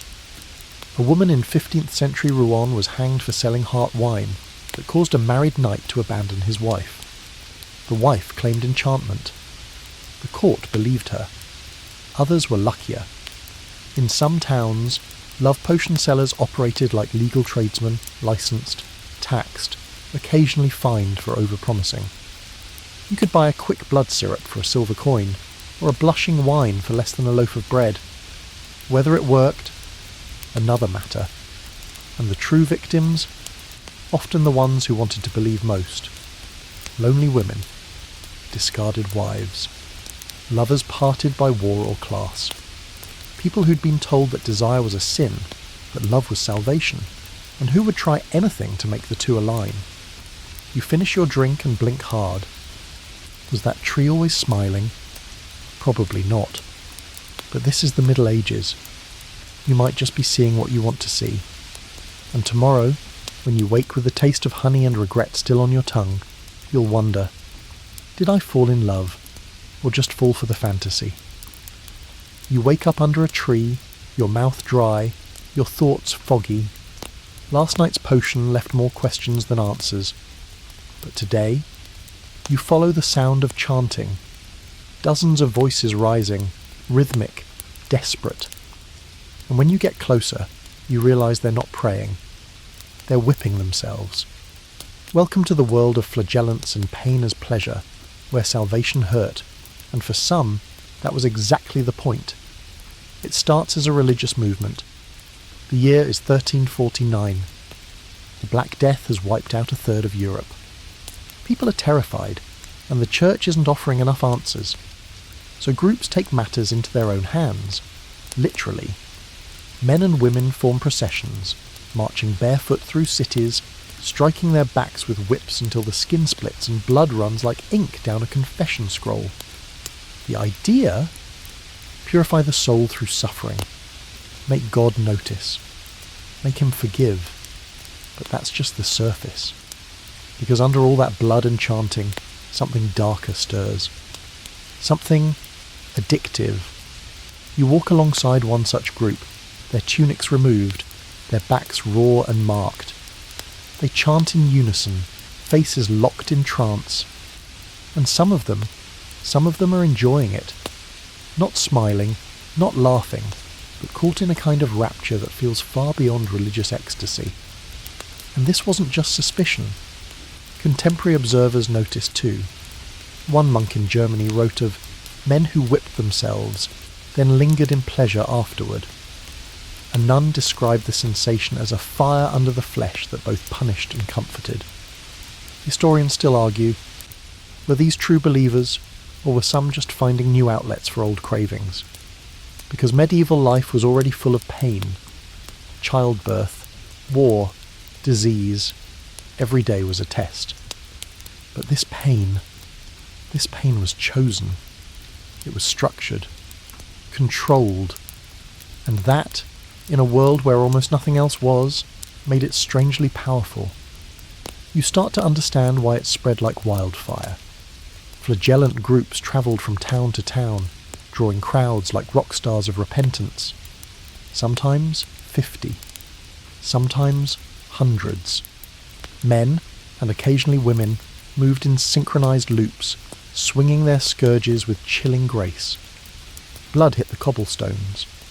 Children watched. And occasionally, people joined on the spot, overcome by the spectacle. There were rules, of course. You were supposed to beat yourself only so much. Enough to show penance, not enough to die. But self-control wasn't always part of the experience. One chronicler described a man who wept, moaned, and bled until he collapsed, smiling. Make of that what you will. And what about the implements? Whips made of knotted rope, braided cords, sometimes embedded with small metal bits or hooks. Some used chains. Others used thorn branches or, in rare cases, bone fragments. Not the kind of thing you pick up at your local shrine gift shop. Now, here's where it gets intimate. Many flagellants practiced in pairs or small groups. One would whip while the other watched. Then they'd switch. Some did it in private homes, others in dark corners of churches after hours. One woman in Belgium was reported as guiding her husband's lash by hand, helping him aim true. Some couples even integrated flagellation into their marital routine. The connection between pain, devotion, and closeness became tangled. And the church? Oh, it had opinions. At first, the church tolerated the movement. It seemed like genuine piety. But as the groups grew wilder, chanting unauthorized hymns, declaring visions, and occasionally performing naked rituals, Rome got nervous. Popes began banning flagellant sects, calling them heretical, dangerous, and spiritually perverse. Sevens. One papal decree specifically condemned those who strike themselves in lustful imitation of Christ's suffering. That's an extremely specific problem to have. And still, it continued underground, mostly, hidden in barns, cellars, or forest clearings. Some did it alone. Some hired help. And some joined brotherhoods that kept precise records of lashes. Thrice daily, at dawn, noon, and dusk. 20 strokes per sin. Medieval Fitbit, but for guilt. Fringe tail. A flagellant leader in Prague reportedly claimed that 10 lashes given by a virgin could cleanse all sins, even mortal ones. Naturally, many virgins began offering their services. Some were young. Others were just convincing. One nobleman claimed he was whipped by a saint disguised as a milkmaid. The milkmaid later disappeared with half his estate. Enlightenment indeed. And let's not overlook the gendered edge. For women, flagellation was both spiritual act and acceptable physical expression. In a society where female desire was smothered, this gave some women an outlet. The body could feel intense sensation without anyone accusing them of sin because it was suffering. Right? One nun's diary from the 15th century includes the line, "When the lash strikes, I remember him. When it burns, I am closer to his love." That's layered. There's no clean way to separate devotion from desire there. And maybe that was the point. Of course, not everyone took it to such extremes. Some used symbolic lashes, a few taps during prayer, a belt across the thighs, or even imaginary wounds traced during meditation. Pain became a language. You didn't need to bleed to speak it fluently. Still, the obsession remained. Flagellation shows up in medieval plays, poetry, and illustrations. Some depict martyrs whipping themselves while demons flee. Others are more suggestive, figures bound at the altar, ropes trailing across bare skin. Subtle as a gong. Even after the worst of the movement faded, echoes of it survived. In penitential processions, in monastic punishments, in whispered stories of saints who loved the lash more than the kiss. Sevens. And tonight, as you leave the scene, the last of the flagellants disappear down the road, their blood drying in slow, sticky lines. You can still hear their chanting, faint and fading. Purge the body. free the soul. 7s. But you're left wondering, what if some didn't want to be free? What if the pain was the point? You walk with the chant still echoing in your bones, the whip marks ghosting across your imagination. But now something colder creeps into the night. Not a chill in the air, though there is one, but a shiver that moves deeper, bone deep. You hear whispers through a cracked chapel door. A woman is groaning, writhing, her voice sharp and desperate. People watch.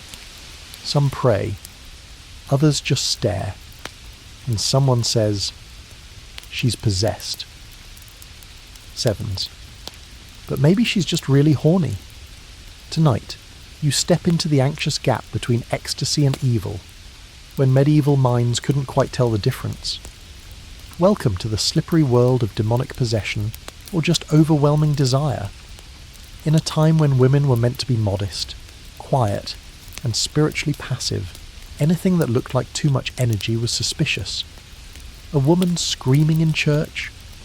Possessed. A nun having nightly visions of Christ's warm embrace? Probably holy. Unless, of course, she was enjoying it too much, then back to possessed. And that's where things get murky. The church believed demons could enter your body through sin, through sorcery, or through simple vulnerability. And one of the most open parts of the body, according to male theologians, the womb. Because obviously, medieval medicine believed in wandering womb theory, the idea that a woman's uterus could literally move around her body, causing hysteria, choking, even seizures.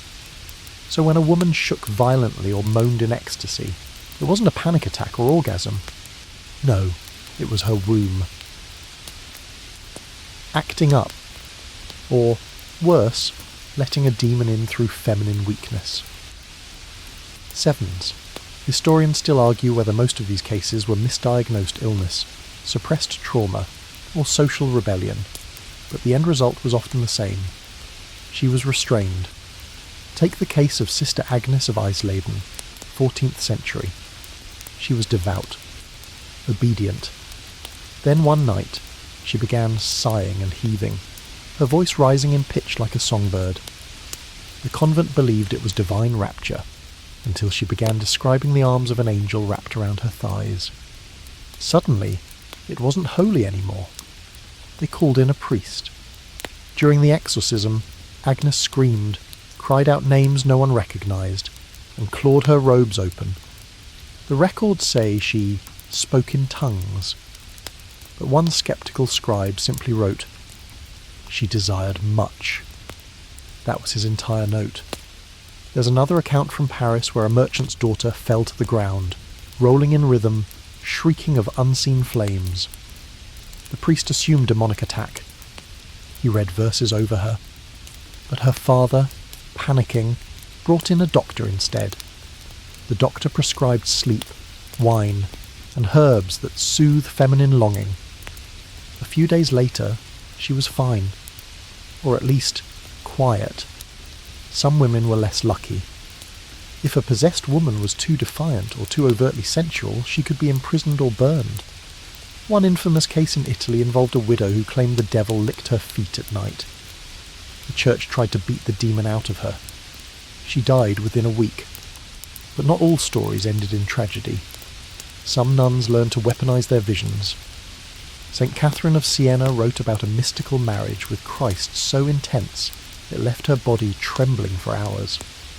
Another mystic claimed she felt the Holy Spirit pass through her lower belly like lightning. These descriptions walk a fine line, one foot in heaven, the other brushing something far more carnal. Some even played possessed. A Spanish servant girl faked fits to avoid work, then got caught moaning the name of a local butcher mid-exorcism. The priest reportedly paused and said, "This demon seems very well informed." Still, the symptoms were hard to categorize. Women collapsed, cried, foamed at the mouth. Sometimes they stripped off clothes. One German town believed a baker's wife was possessed because she twitched her hips in her sleep and cried out with pleasure. Medieval diagnosis. Demon. Modern diagnosis. night terrors, or a dream that got really good. Fringe theory. A few early physicians believed some of these women were reacting to celibacy, not religious, but imposed. In strict households or convents, sexual repression might explode into convulsions, hallucinations, or bizarre behaviour. The body burns what the mind cannot say, wrote one anonymous monk. And men weren't immune, either. One priest in Flanders was said to be ridden by a female demon who visited him nightly. He described being paralysed by heat and awaking spent and sore. Church leaders declared it a succubus attack, but some whispered that the priest had simply had a dream, a very honest one. Succubi were the go-to explanation for nocturnal emissions, by the way. If you woke up damp and guilty, you didn't need to admit desire, you just blamed the night demon with big eyes and bigger intentions. Convenient. And sometimes exorcisms themselves turned erotic. No joke. There are records of priests laying hands on writhing women, chanting prayers while pressing oil into skin. One particularly unnerving manual insists that the priest should avoid direct eye contact if the possessed stares with longing. That detail speaks volumes. Some women were clever about it. A nun in Bohemia reportedly faked possession to get more personal time with her confessor. She'd twitch and groan until he arrived. Then she'd whisper, only he could banish the devil. That went on for 8 months. Historians don't know what became of her, but you've got to respect the dedication. Was it possession? Performance? Undiagnosed illness? Unfulfilled hunger? Maybe all of the above. But one thing is clear. The line between sin and sickness, between pleasure and punishment, was thinner than parchment. And you, standing outside that chapel now, wonder how many of those cries were for help, and how many were just for release. In a world that didn't give women many ways to express desire, maybe calling it a demon was the only way to say it aloud. The wind shifts. A groan echoes inside. You step back, because maybe she's possessed, or maybe she's just tired of pretending not to want. You walk faster now. Something about those groans still echoing from the chapel has you rethinking your entire evening. But there's a flicker up ahead, torchlight. You follow it down into a narrow alley, where the stones glisten with soot and secrets. A door creaks open. A man in a heavy cloak beckons you inside, whispers one word: transmutation. Sevenths. You've just stumbled into the workshop of a medieval alchemist, not to find gold, but to learn the erotic secrets of orgasmic transformation. Yes, really. In the late Middle Ages, alchemy wasn't just about turning lead into gold. It was also about transformation of the self, spiritually, emotionally, and sometimes sexually.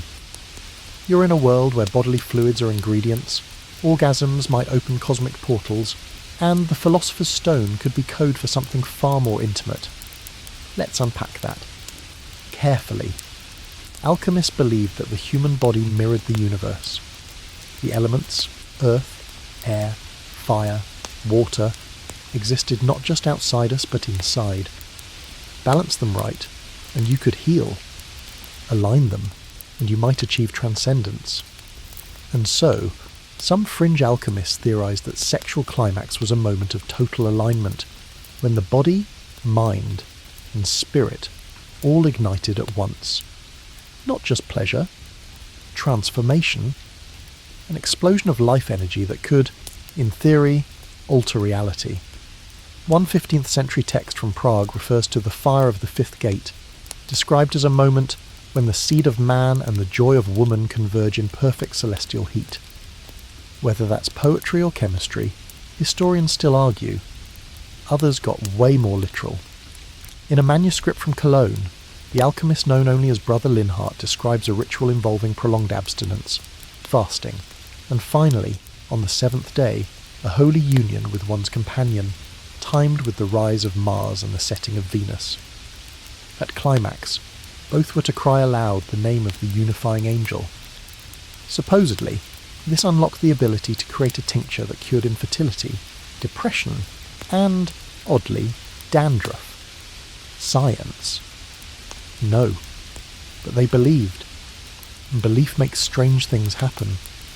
You glance around the dim workshop. Herbs hang from the ceiling. Wax drips from copper bowls. A scroll on the wall shows two figures entwined, surrounded by symbols. Mercury, sulphur, salt, and something that looks suspiciously like an erection wrapped in ivy. Fringe fact: some alchemists believed that semen, especially when elevated by spiritual union, was a kind of living gold, a vital essence that, if captured and stored properly, could be used in healing potions.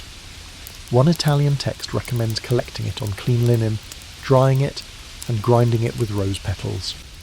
The author insists this powder, when mixed with honey, could reawaken the soul. Whether anyone tested this method remains unclear, probably for the best. Of course, most mainstream alchemists rolled their eyes. They called these theories erotic corruption and distanced themselves from such nonsense. But underground, the books passed hand to hand, hidden in cupboards, wrapped in cloth, whispered about in bathhouses and back rooms, and some believe the union didn't even need a second person. Solitary rituals, essentially spiritualized masturbation, were described in hushed tones. One mystic wrote of reaching the divine peak alone, with breath and intention as partners.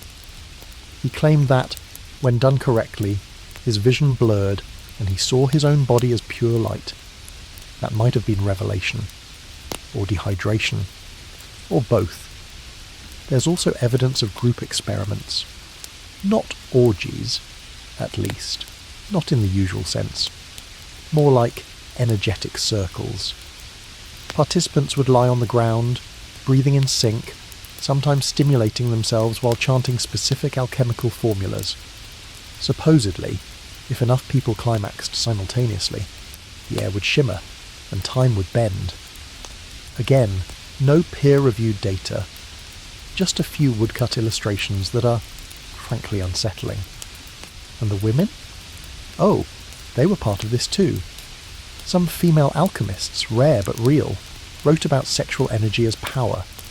One, known as Elise of Bruges, recorded her experiments in a book called The Furnace of the Rose. She described the female orgasm as the unlocking of the hidden gate, where heat and wetness melt into the river of the stars, which sounds like a perfume ad but was meant very seriously. She claimed that during climax, she could see solutions to difficult alchemical problems. She also brewed a love tonic using her own sweat. The recipe ends with, "Whisper your name into the bottle, then wait." Sevens. Did any of this work? Define work. Sevens. If the goal was enlightenment, empowerment, or just an excuse to feel something in a repressed, plague-haunted world, then yes. These rituals gave people control, or at least the illusion of it. And here's where it gets weirder. Some alchemists believed orgasmic energy could summon entities, not demons, not angels, but something in between. Energy forms. Spirits. Echoes of past lovers. A London text from 1498 claims a man invoked the ghost of his deceased wife during climax and asked her for alchemical guidance. She whispered secrets in his ear, after which he reportedly discovered a new dye pigment. Haunting or hallucination? You decide.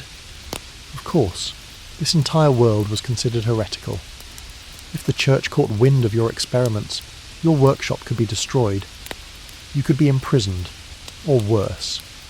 So these practitioners kept quiet, or encoded their notes in layered metaphors. Instead of saying sex, they wrote fusion. Instead of orgasm, they said transmutation, and everyone pretended not to notice. But sometimes someone slipped. A letter from a monk in Florence warns his friend to stop combining sacraments with sighs, saying, "You tread the line between the sacred and the unspeakable." That line, it turns out, was walked more often than anyone admitted. And as you leave the alchemist's workshop, Your head spinning with honeyed air and strange equations, you realise something. Sevens, they weren't chasing gold. They were chasing power. And in a world where the church claimed your soul and the crown claimed your body, sometimes the only power left was what you could conjure from your own skin. You leave the alchemist's den behind, stepping out into night air that's suddenly too still, too perfect, like the world's holding its breath. You hear the distant clatter of armour, a faint neigh of horses, and the low hum of singing. You're near a battlefield camp now. Rows of tents stretch across the hills like folded parchment under stars. But you're not here for blood and glory. You're here for what happens after the swordplay. Welcome to the odd-key secretive world of nightly kinks and tent etiquette, where chivalry gets very weird, very fast. You approach a tent trimmed with embroidered lions. A torch flickers outside, but inside there's laughter, soft, hushed, intimate. You peek through the flap and spot a knight, still wearing his chainmail shirt but nothing else beneath it, sitting cross-legged while a squire gently combs his hair and reads aloud from a book of virtues. This isn't your Hollywood war fantasy. This is the emotional weirdness of medieval masculinity laid bare. You see, while knights were famous for charging into battle and swearing loyalty to noble ladies, their actual love lives, messy, complicated, and often deeply coded in ritual, costume, and some fairly bizarre bedroom rules. Let's start with the idea of the chaste knight. The perfect warrior monk who channels all his passion into faith, loyalty, and swordsmanship. Except he's 22, full of adrenaline, and sharing a tent with another knight named Etienne who keeps polishing his helmet with suspicious intensity. In knightly circles, emotional intimacy with other men wasn't uncommon. In fact, it was encouraged. Brotherhood in arms wasn't just a slogan, it was a lifestyle.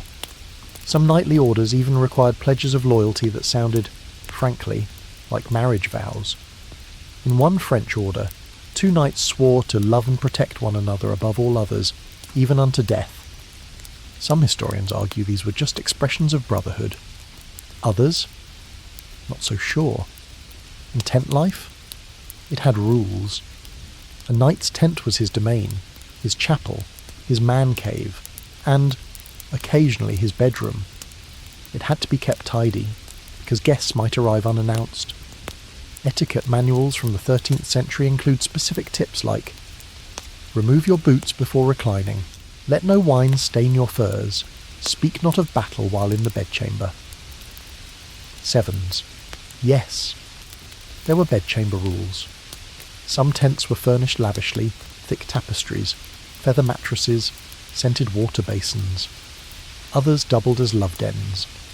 A German knight named Ulrich von Liechtenstein, yes, that one, in his self-aggrandizing autobiography, wrote of seducing noblewomen between jousts, using poetry and the scent of rose oil on clean sheets. Whether he exaggerated is debated, but the vibe checks out. Then there's chastity cosplay. You read that right. In certain knightly orders, especially religious military hybrids like the Templars and the Teutonic Knights, sexual abstinence was a badge of honour. So naturally, some knights took it further.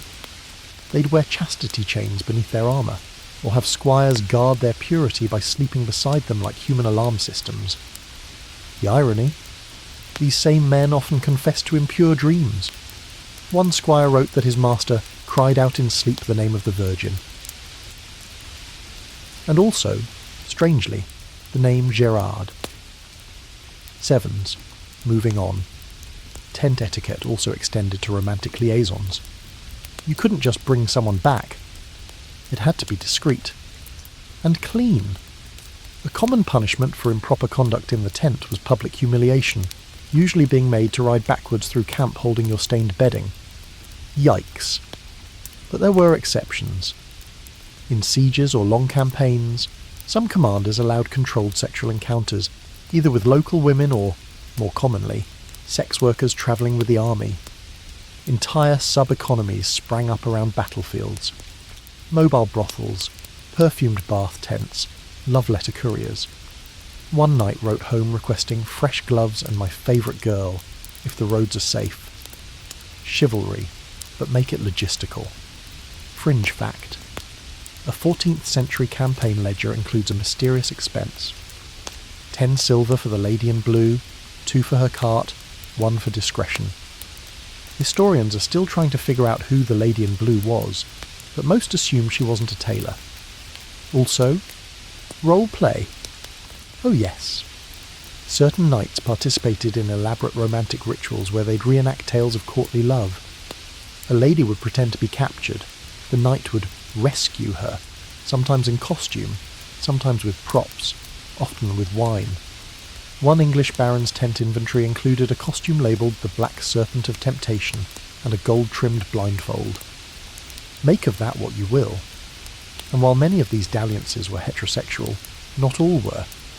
Letters survive between knights that blur the line between brotherhood and something far more tender. Your absence strikes me like a wound, one writes. I sleep on your cloak when the fire burns low. Another scrawls, I dreamed of your hand in mine, and I awoke to find my fingers curled around nothing. Poetic. Sure. Platonic? Maybe. But the subtext is practically yelling. The church, predictably, turned a blind eye unless things got too public. Knights were needed. Their sins were often quietly confessed, then quickly forgiven. After all, how do you scold the guy who just beheaded 10 enemies in the name of Christ? And yet, even the pious had their moments. A knight returning from crusade confessed to having fleshly thoughts while polishing his blade.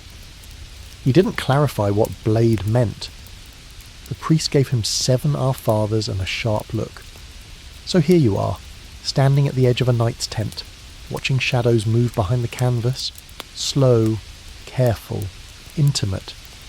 You hear a soft laugh, a whispered name. Maybe it's a lover. Maybe it's just a brother in arms.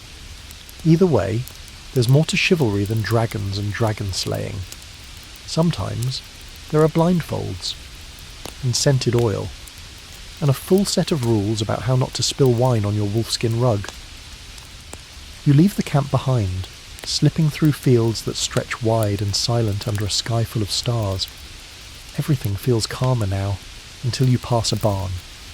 You hear giggles, then whispers, then something that sounds like a bleat.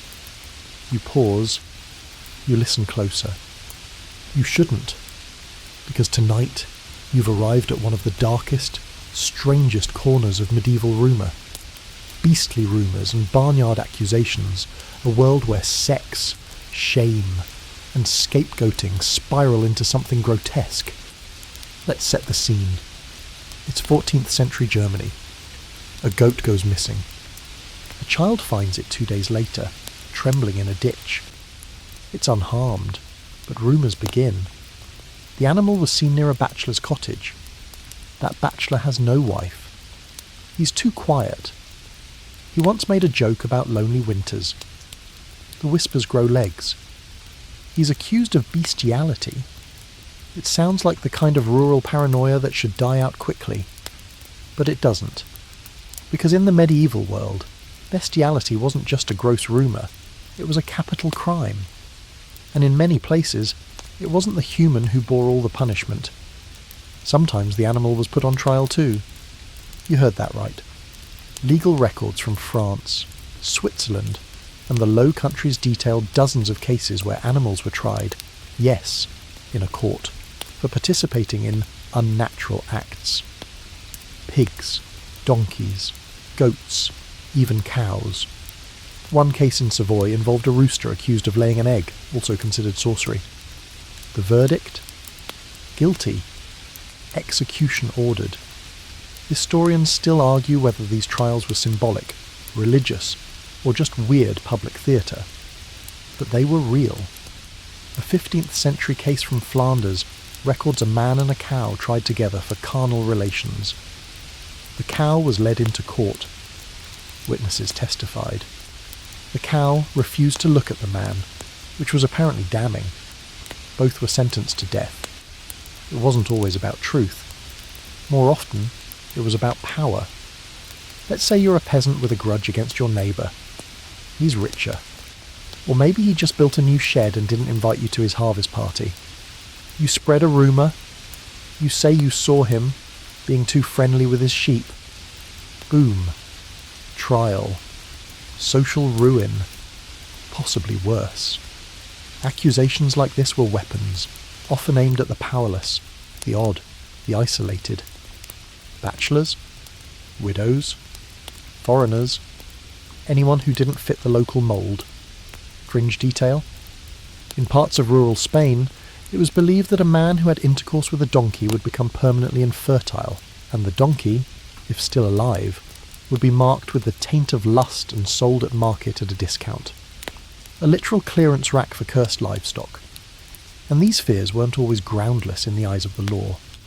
Canon law and civil law alike listed bestiality as a mortal sin, often lumped together with sodomy and witchcraft. The punishments? Death, dismemberment, or public shaming.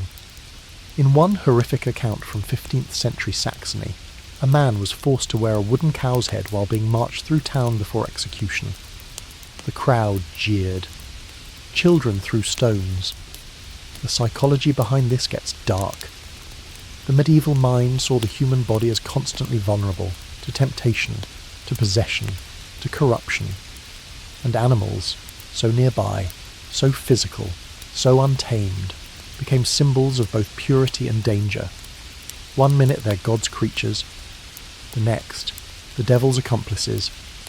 And if you were accused, good luck disproving it. Most trials relied on character witnesses and vague testimony. One account reads, "He was seen petting the goat for too long." That was enough. In some cases, animals confessed. A donkey was reported to have brayed when the accused's name was said aloud, seen as divine confirmation.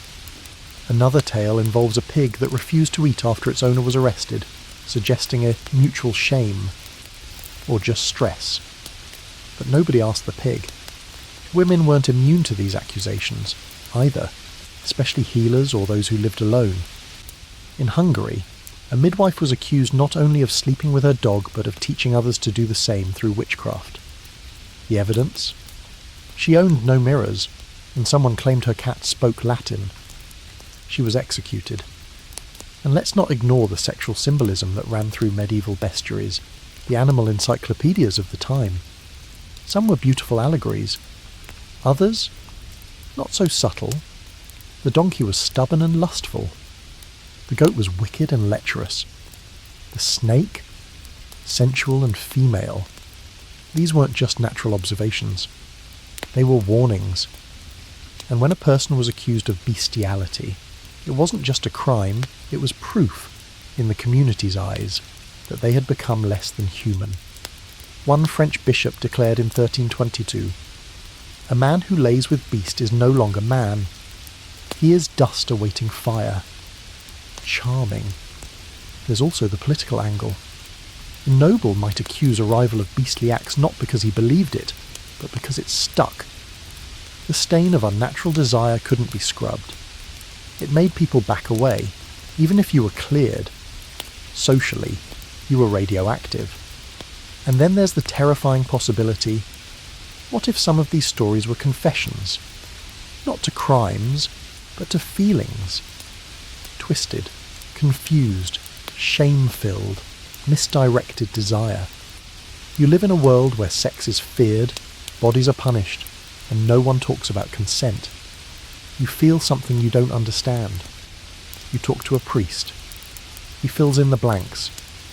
Before you know it, you're on trial for something you never did, but now believe you could have. That's the danger of shame. It becomes a story you start telling yourself. As you step away from the barn, you catch a flicker of movement. Just a sheep, sleepy-eyed, chewing something dry and tasteless. Totally innocent. But you swear it looks at you sideways. You walk faster. Because in the Middle Ages, even a glance from a goat could land you at the centre of a nightmare, and all it took was one whisper. You flee the barn and keep walking. The stars blur above you now, maybe from exhaustion, maybe from what you've just heard. You think the worst is behind you. It isn't. You hear drums, not festive ones. Hollow. Slow. You turn a corner and see torches circling a raised platform. A woman stands at its centre, hands bound, hair loose around her face like a halo set on fire. Her eyes meet yours for a second too long. She's not weeping. You've arrived at a witch trial. But this isn't just torture and fire. No, this one's focused on something more. Specific. Tonight, you learn what happened when witch hunts became erotic confessions, and how people, especially women, were forced to admit to sins no one committed, but everyone feared. In 15th and 16th century Europe, the obsession with witches wasn't just about hexes, storms, or blighted crops. It was also, disturbingly often, about sex, especially the kind the church didn't want to imagine but couldn't stop asking about. The infamous Malleus Maleficarum, written in 1487 by Heinrich Kramer, laid it out plainly. Women were more likely to be witches because they were weaker in faith and insatiable in carnal lust. That's not a paraphrase. That's chapter 1. According to this logic, women didn't just sign pacts with the devil, they slept with him. Over and over. And the inquisitors wanted details. Trials often began with vague accusations, strange herbs in the garden, an illness that spread too fast, an animal acting weird. But under torture, the interrogators steered the conversation quickly. The questions weren't, did you curse the crops? They were, did you lie with Satan? Did he pleasure you? What form did he take? Did you feel joy? Sevens. Yes. They asked that. One woman in Cologne, beaten for hours, finally confessed that the devil came to her as a black dog. When asked what he did, she said, he licked, then burned. The court record notes that she seemed uncertain if the act brought pleasure, as if that was the real point. Another in Switzerland claimed Satan visited her in dreams, pressing upon me with heavy thighs. The inquisitor demanded she reenact the moment in front of a cross, to prove it was real. When she refused, they took her clothes. Historians still debate how many of these erotic confessions were hallucinations, trauma responses, or just exhausted attempts to say something that would make the pain stop. But they were disturbingly consistent. Satan, in these stories, was often described as exceptionally skilled, which is odd.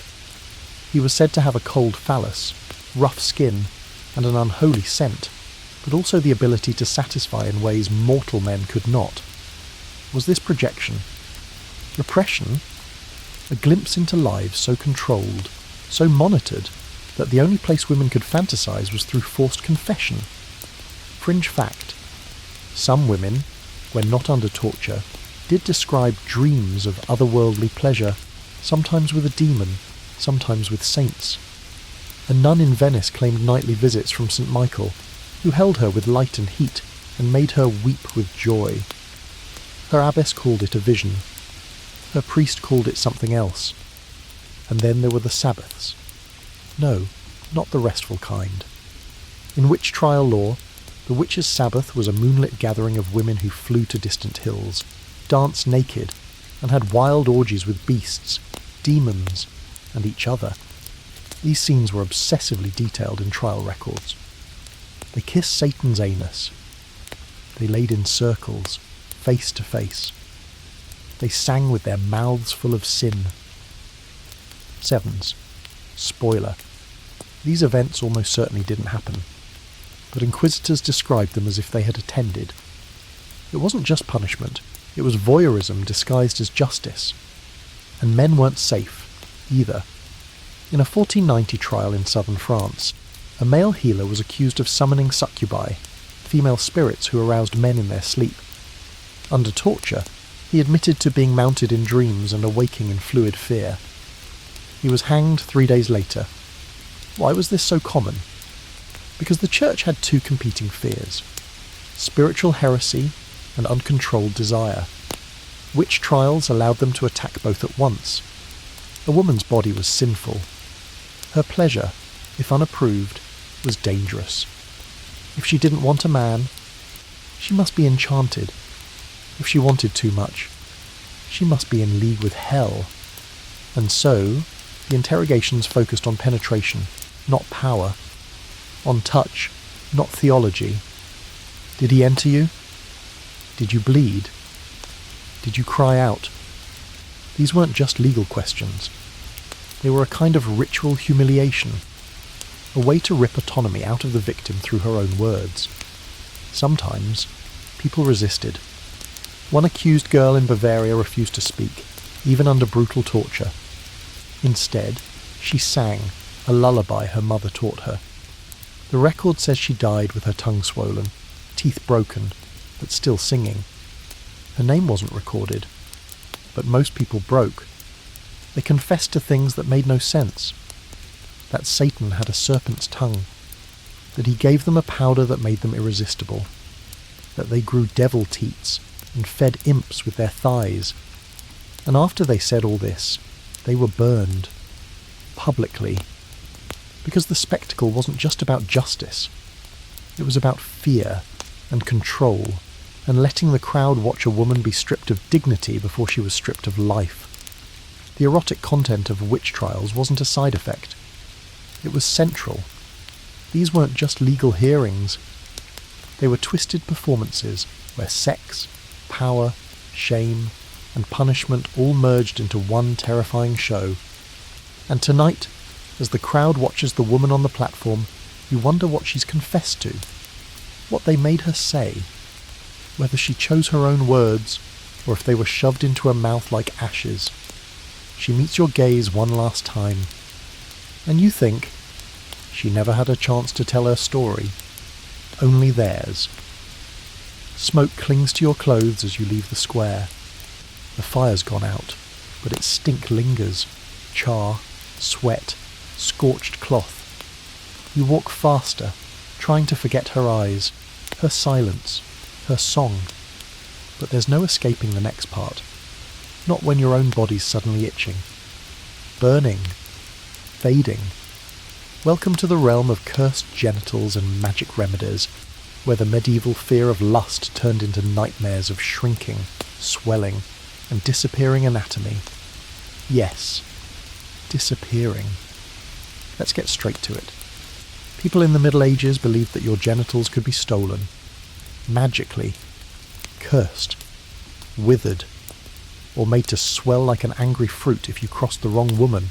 Or, worse, if you sinned in the wrong mood. You're not hallucinating. You're just in 14th century France. A man bursts into a priest's quarters, sobbing. His voice cracks. He swears that a woman he rejected cursed him. And the member, he moans, has gone. It is not there. I see nothing but flesh. The priest tries to reason with him. The man insists. The town gathers. Some say it's proof of witchcraft. Others whisper it's punishment for what he did to the baker's wife last spring. And believe it or not, this was common. The phenomenon is known today as genital retraction syndrome, a psychological condition that still exists in rare cases. But in the Middle Ages, it wasn't treated with therapy. It was treated with holy water and screaming. People genuinely believed that witches could make penises vanish, not by cutting them off, but by stealing them spiritually, sometimes keeping them in jars, boxes, or even birds' nests. Fringe detail. One inquisitor's manual describes a woman who allegedly kept 29 penises in a wooden chest, feeding them oats and honey. When asked why they writhed, she claimed they were hungry for home.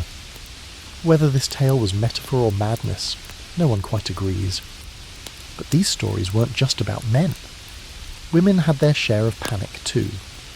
In parts of Eastern Europe, tales circulated of cursed swelling, where a woman's body would become unbearably inflamed after sleeping with the wrong man, especially if he was suspected of sorcery or foreign blood.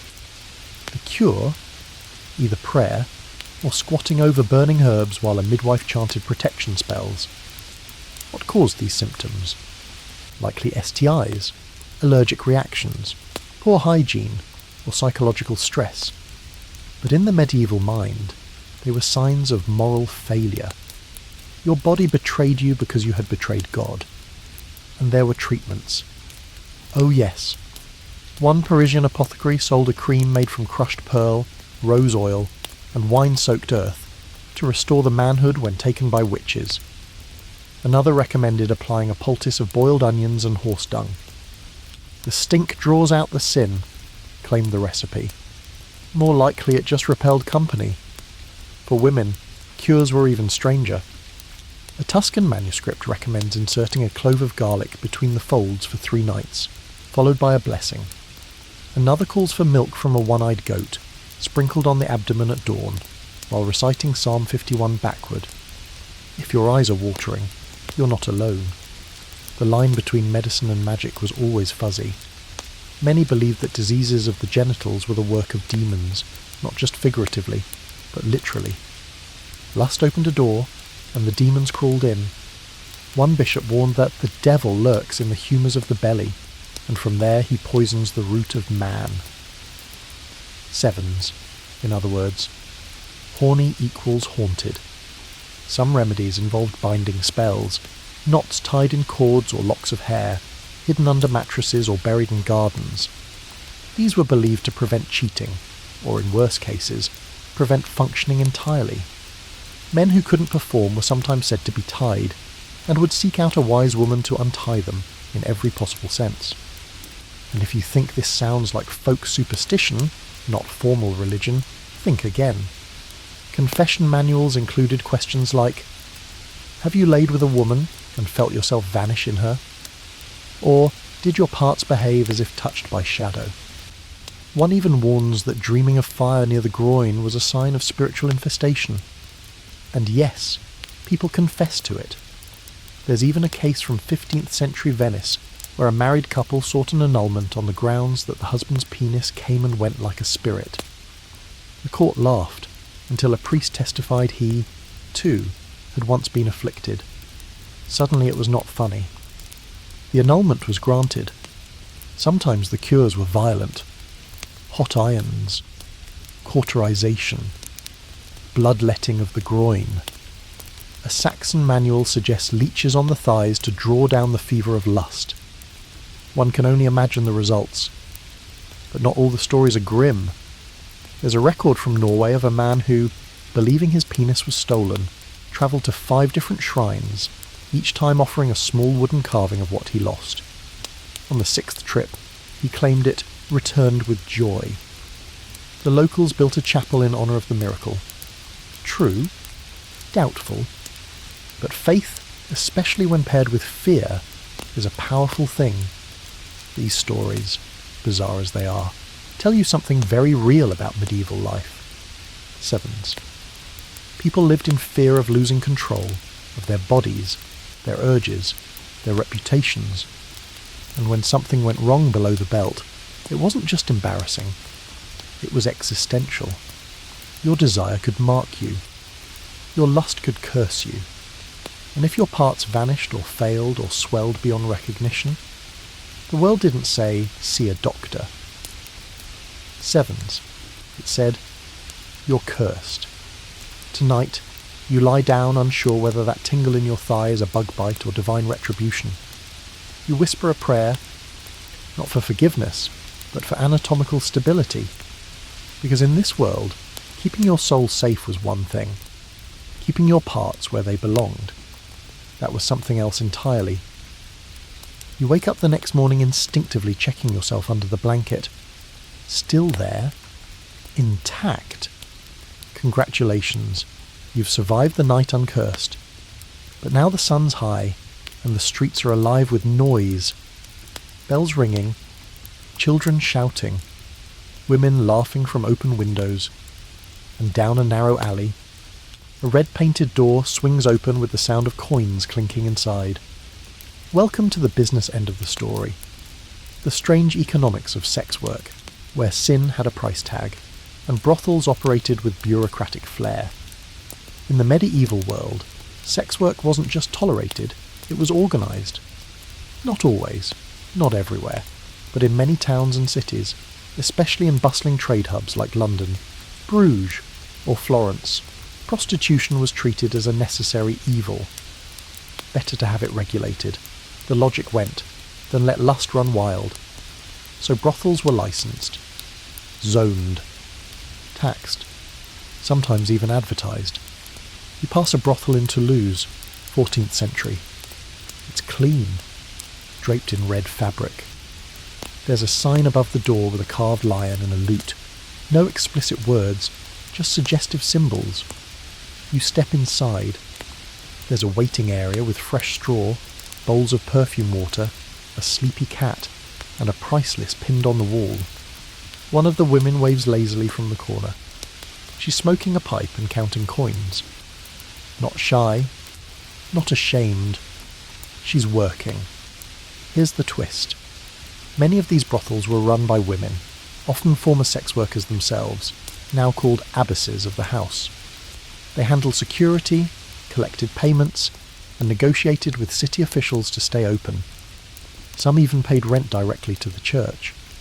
Yes, the church. In some places, the church owned the buildings brothels operated from. It was called moral containment. Better to herd lust into one street than let it seep into every alley. One Florentine priest famously said, "It is better for men to spill seed in sin than blood in battle." Technically unbiblical, but definitely efficient. Taxes on brothels helped fund hospitals, public works, and in one bizarre case, a bell tower. There's a record from Lübeck where city officials funded renovations to a cathedral roof using levies from the Street of Warm Beds. Divine synergy, you could say. Fringe fact. In Avignon, the Pope's city, the brothels were placed just outside the wall, but within eyesight of the palace. Symbolism? Maybe. Or maybe just convenience. Now, let's talk fees. Rates varied by status, age, beauty, and what you were willing to do. A typical encounter cost the equivalent of a day's wages for a labourer. More if the client wanted songs, role play, or time in a heated room. Some women specialised in music, massage, or storytelling. Others just offered conversation, because lonely men will pay to be looked at like they matter. That hasn't changed. But here's where it gets even stranger. Some brothels were religiously themed. In Bohemia, one house of ill repute had rooms decorated like confessionals. You'd enter, say your sins, and the woman would absolve you through, well, you can guess. Another establishment in Bruges was called the Chapel, and its workers dressed in faux nun habits. The church hated it. The customers loved it. And not all sex workers were poor or desperate. Some, especially those who served nobility, became quite wealthy. They owned jewellery, land, even servants. One Prussian courtesan named Isabeau was known for her emerald ring, which she claimed was blessed by 3 bishops, none of whom knew each other. Clever. These elite women were sometimes called courtesans or public women, and they played a game of survival with remarkable skill. Some even ran their own schools, teaching younger girls etiquette, music, reading, and seduction. One such academy in Venice was disguised as a lace shop. The lace? Exquisite. The gossip? Priceless. Of course, not all experiences were elegant. Many women were exploited, unpaid, or treated brutally, especially in unregulated zones or during times of war. Soldiers often paid in stolen goods, promises, or nothing at all. Some towns set up free brothels near barracks to keep soldiers calm. You don't want to think about what happened behind those doors. In children, yes, tragically, child prostitution existed too, though laws against it were passed in several cities by the 14th century. One Florentine decree banned the hiring of girls under 12 for immoral acts. A step forward, yes, but also a glimpse into how dark things had already gotten. There's a case from London where a brothel was raided, and the madam claimed all her workers were of age. But court records show at least 2 were 11. The punishment? A fine. That's it. Because the real concern wasn't the girl's safety, it was that the city hadn't gotten its cut, And how did people know where the brothels were? Simple. The red light. Yep. The term goes back farther than you think. Medieval brothels hung red lanterns outside, symbolising warmth, lust, and visibility. It also made them easy to find during citywide raids. Some brothels even had musical cues, bells or drums, to let passers-by know business was open. But there was shame, too. Workers weren't allowed to wear certain colours, often banned from wearing green or gold. Some cities required prostitutes to wear striped veils or expose shoulders. Others marked their doors with chalk symbols each week to signal the household's legal status. A legal sex worker could be protected. An illegal one? Fair game for punishment, harassment, or worse.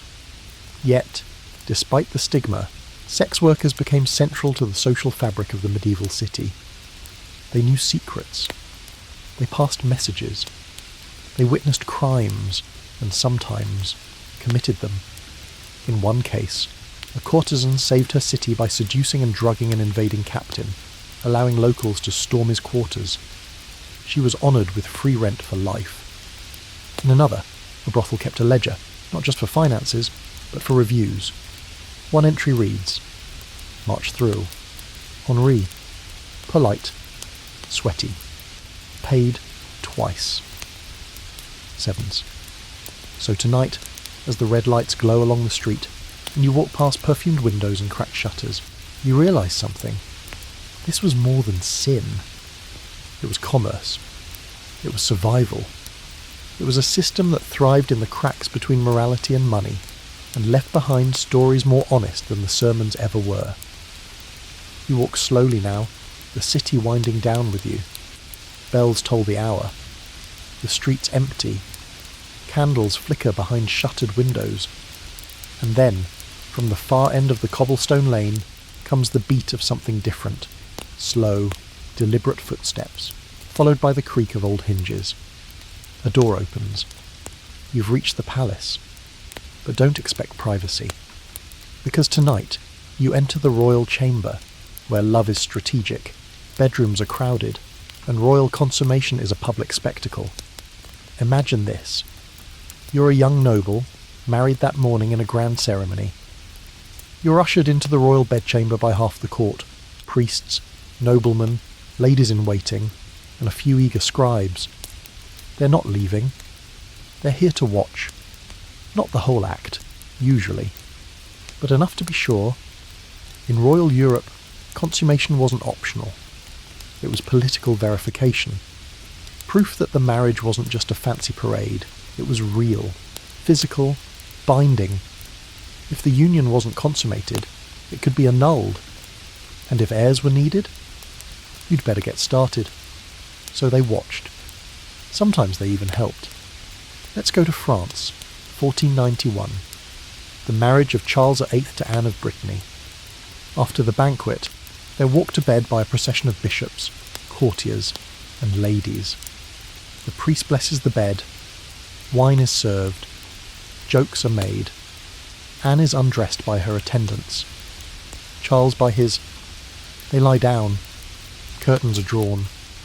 The room goes quiet, but the guards don't leave. They wait outside, listening. The next morning, a blood-stained sheet is displayed. Sometimes it was real. Sometimes not. There were whispered tricks, vials of chicken blood, red wine stains, even pricked fingertips. Because if that proof wasn't there, everything was at risk. Dowries, treaties, entire wars. Historians still argue how often the full act was actually observed. Some say it was mostly symbolic. Others cite letters, journals, even paintings that suggest otherwise. A Venetian ambassador once wrote, "The king performed his duty before witnesses, with no hesitation, though little grace." Yikes. And it wasn't just France. In England, Henry VII's marriage to Elizabeth of York included a full public procession to the bed, followed by a solemn bedding. Witnesses swore the couple was tucked in, kissed, and left to know one another in Christ's eyes. Whether Christ would approve of the velvet ropes and gossiping nobility is unclear. In Germany, certain noble houses had a consummation bench, yes, a specific piece of furniture designed for the moment. In some versions, the bride would sit while the groom proved his health by lifting her. Don't ask how that translated into long-term marital success. Fringe detail: a 15th century Polish wedding contract included a clause requiring the groom to perform within 1 hour of supper, and again before the morning bell, in the presence of 2 reliable men of faith. No pressure, right? It gets weirder. Sometimes consummation turned into a legal hearing. If the bride later claimed the marriage wasn't consummated, say, to escape an unhappy union, witnesses might be called. Servants would testify about the sounds. Doctors would inspect the couple. The bed could become a courtroom. And what about same-sex accusations? In Spain, one royal annulment case involved a woman claiming her husband preferred the company of a male cousin. Her argument: "I remained as I entered, untouched as a consecrated candle." The cousin was exiled. The husband remarried. No one questioned the candle metaphor. There were even consummation trials, especially when money or land was involved. One German duke had to demonstrate his ability before a panel of clergy and physicians to confirm he could inherit. They gave him wine, privacy, and a local peasant girl. He passed. Barely. And if the king couldn't perform? Panic. A childless monarch meant succession chaos.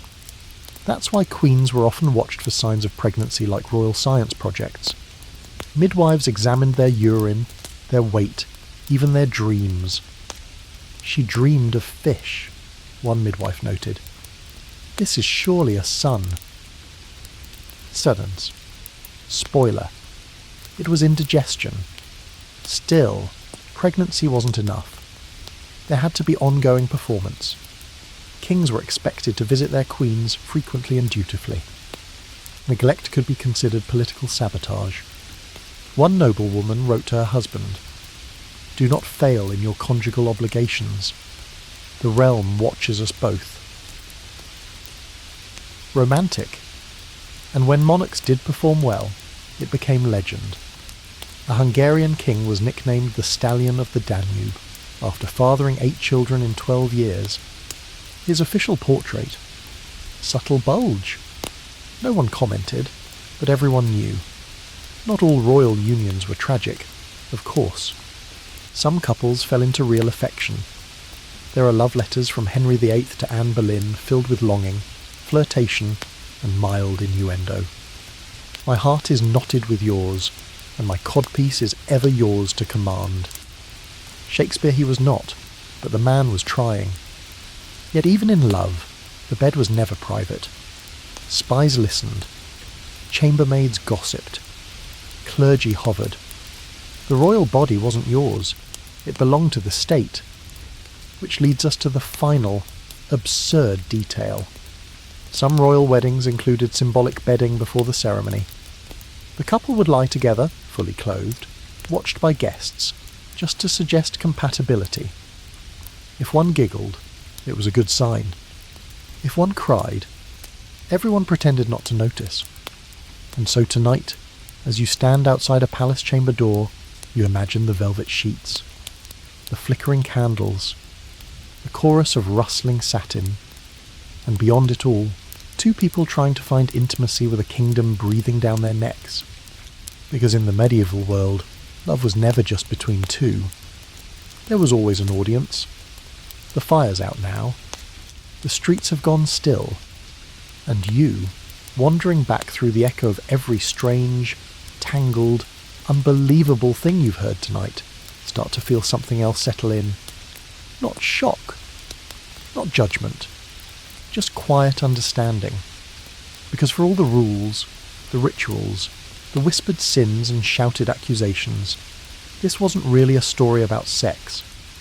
It was about control, bodies being watched, choices taken away, desires contorted into confessions, performances, punishments. It was about people trying to find freedom inside systems that didn't have space for them. And somehow, even under the weight of dogma, plague, fire, and shame, they still looked for ways to connect, to laugh, to love, even if it was messy, strange, or a little bit dangerous. You hear the distant sound of a bell. Somewhere, a window opens, then closes.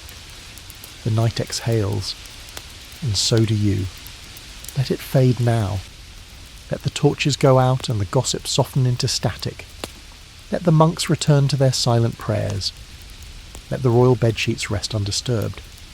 No more trials. No more potions. No more secrets. Just breath. Just warmth. And a story you somehow survived with your sense of humour intact. Sleep well, stranger. You earned it. End of script. Sweet dreams.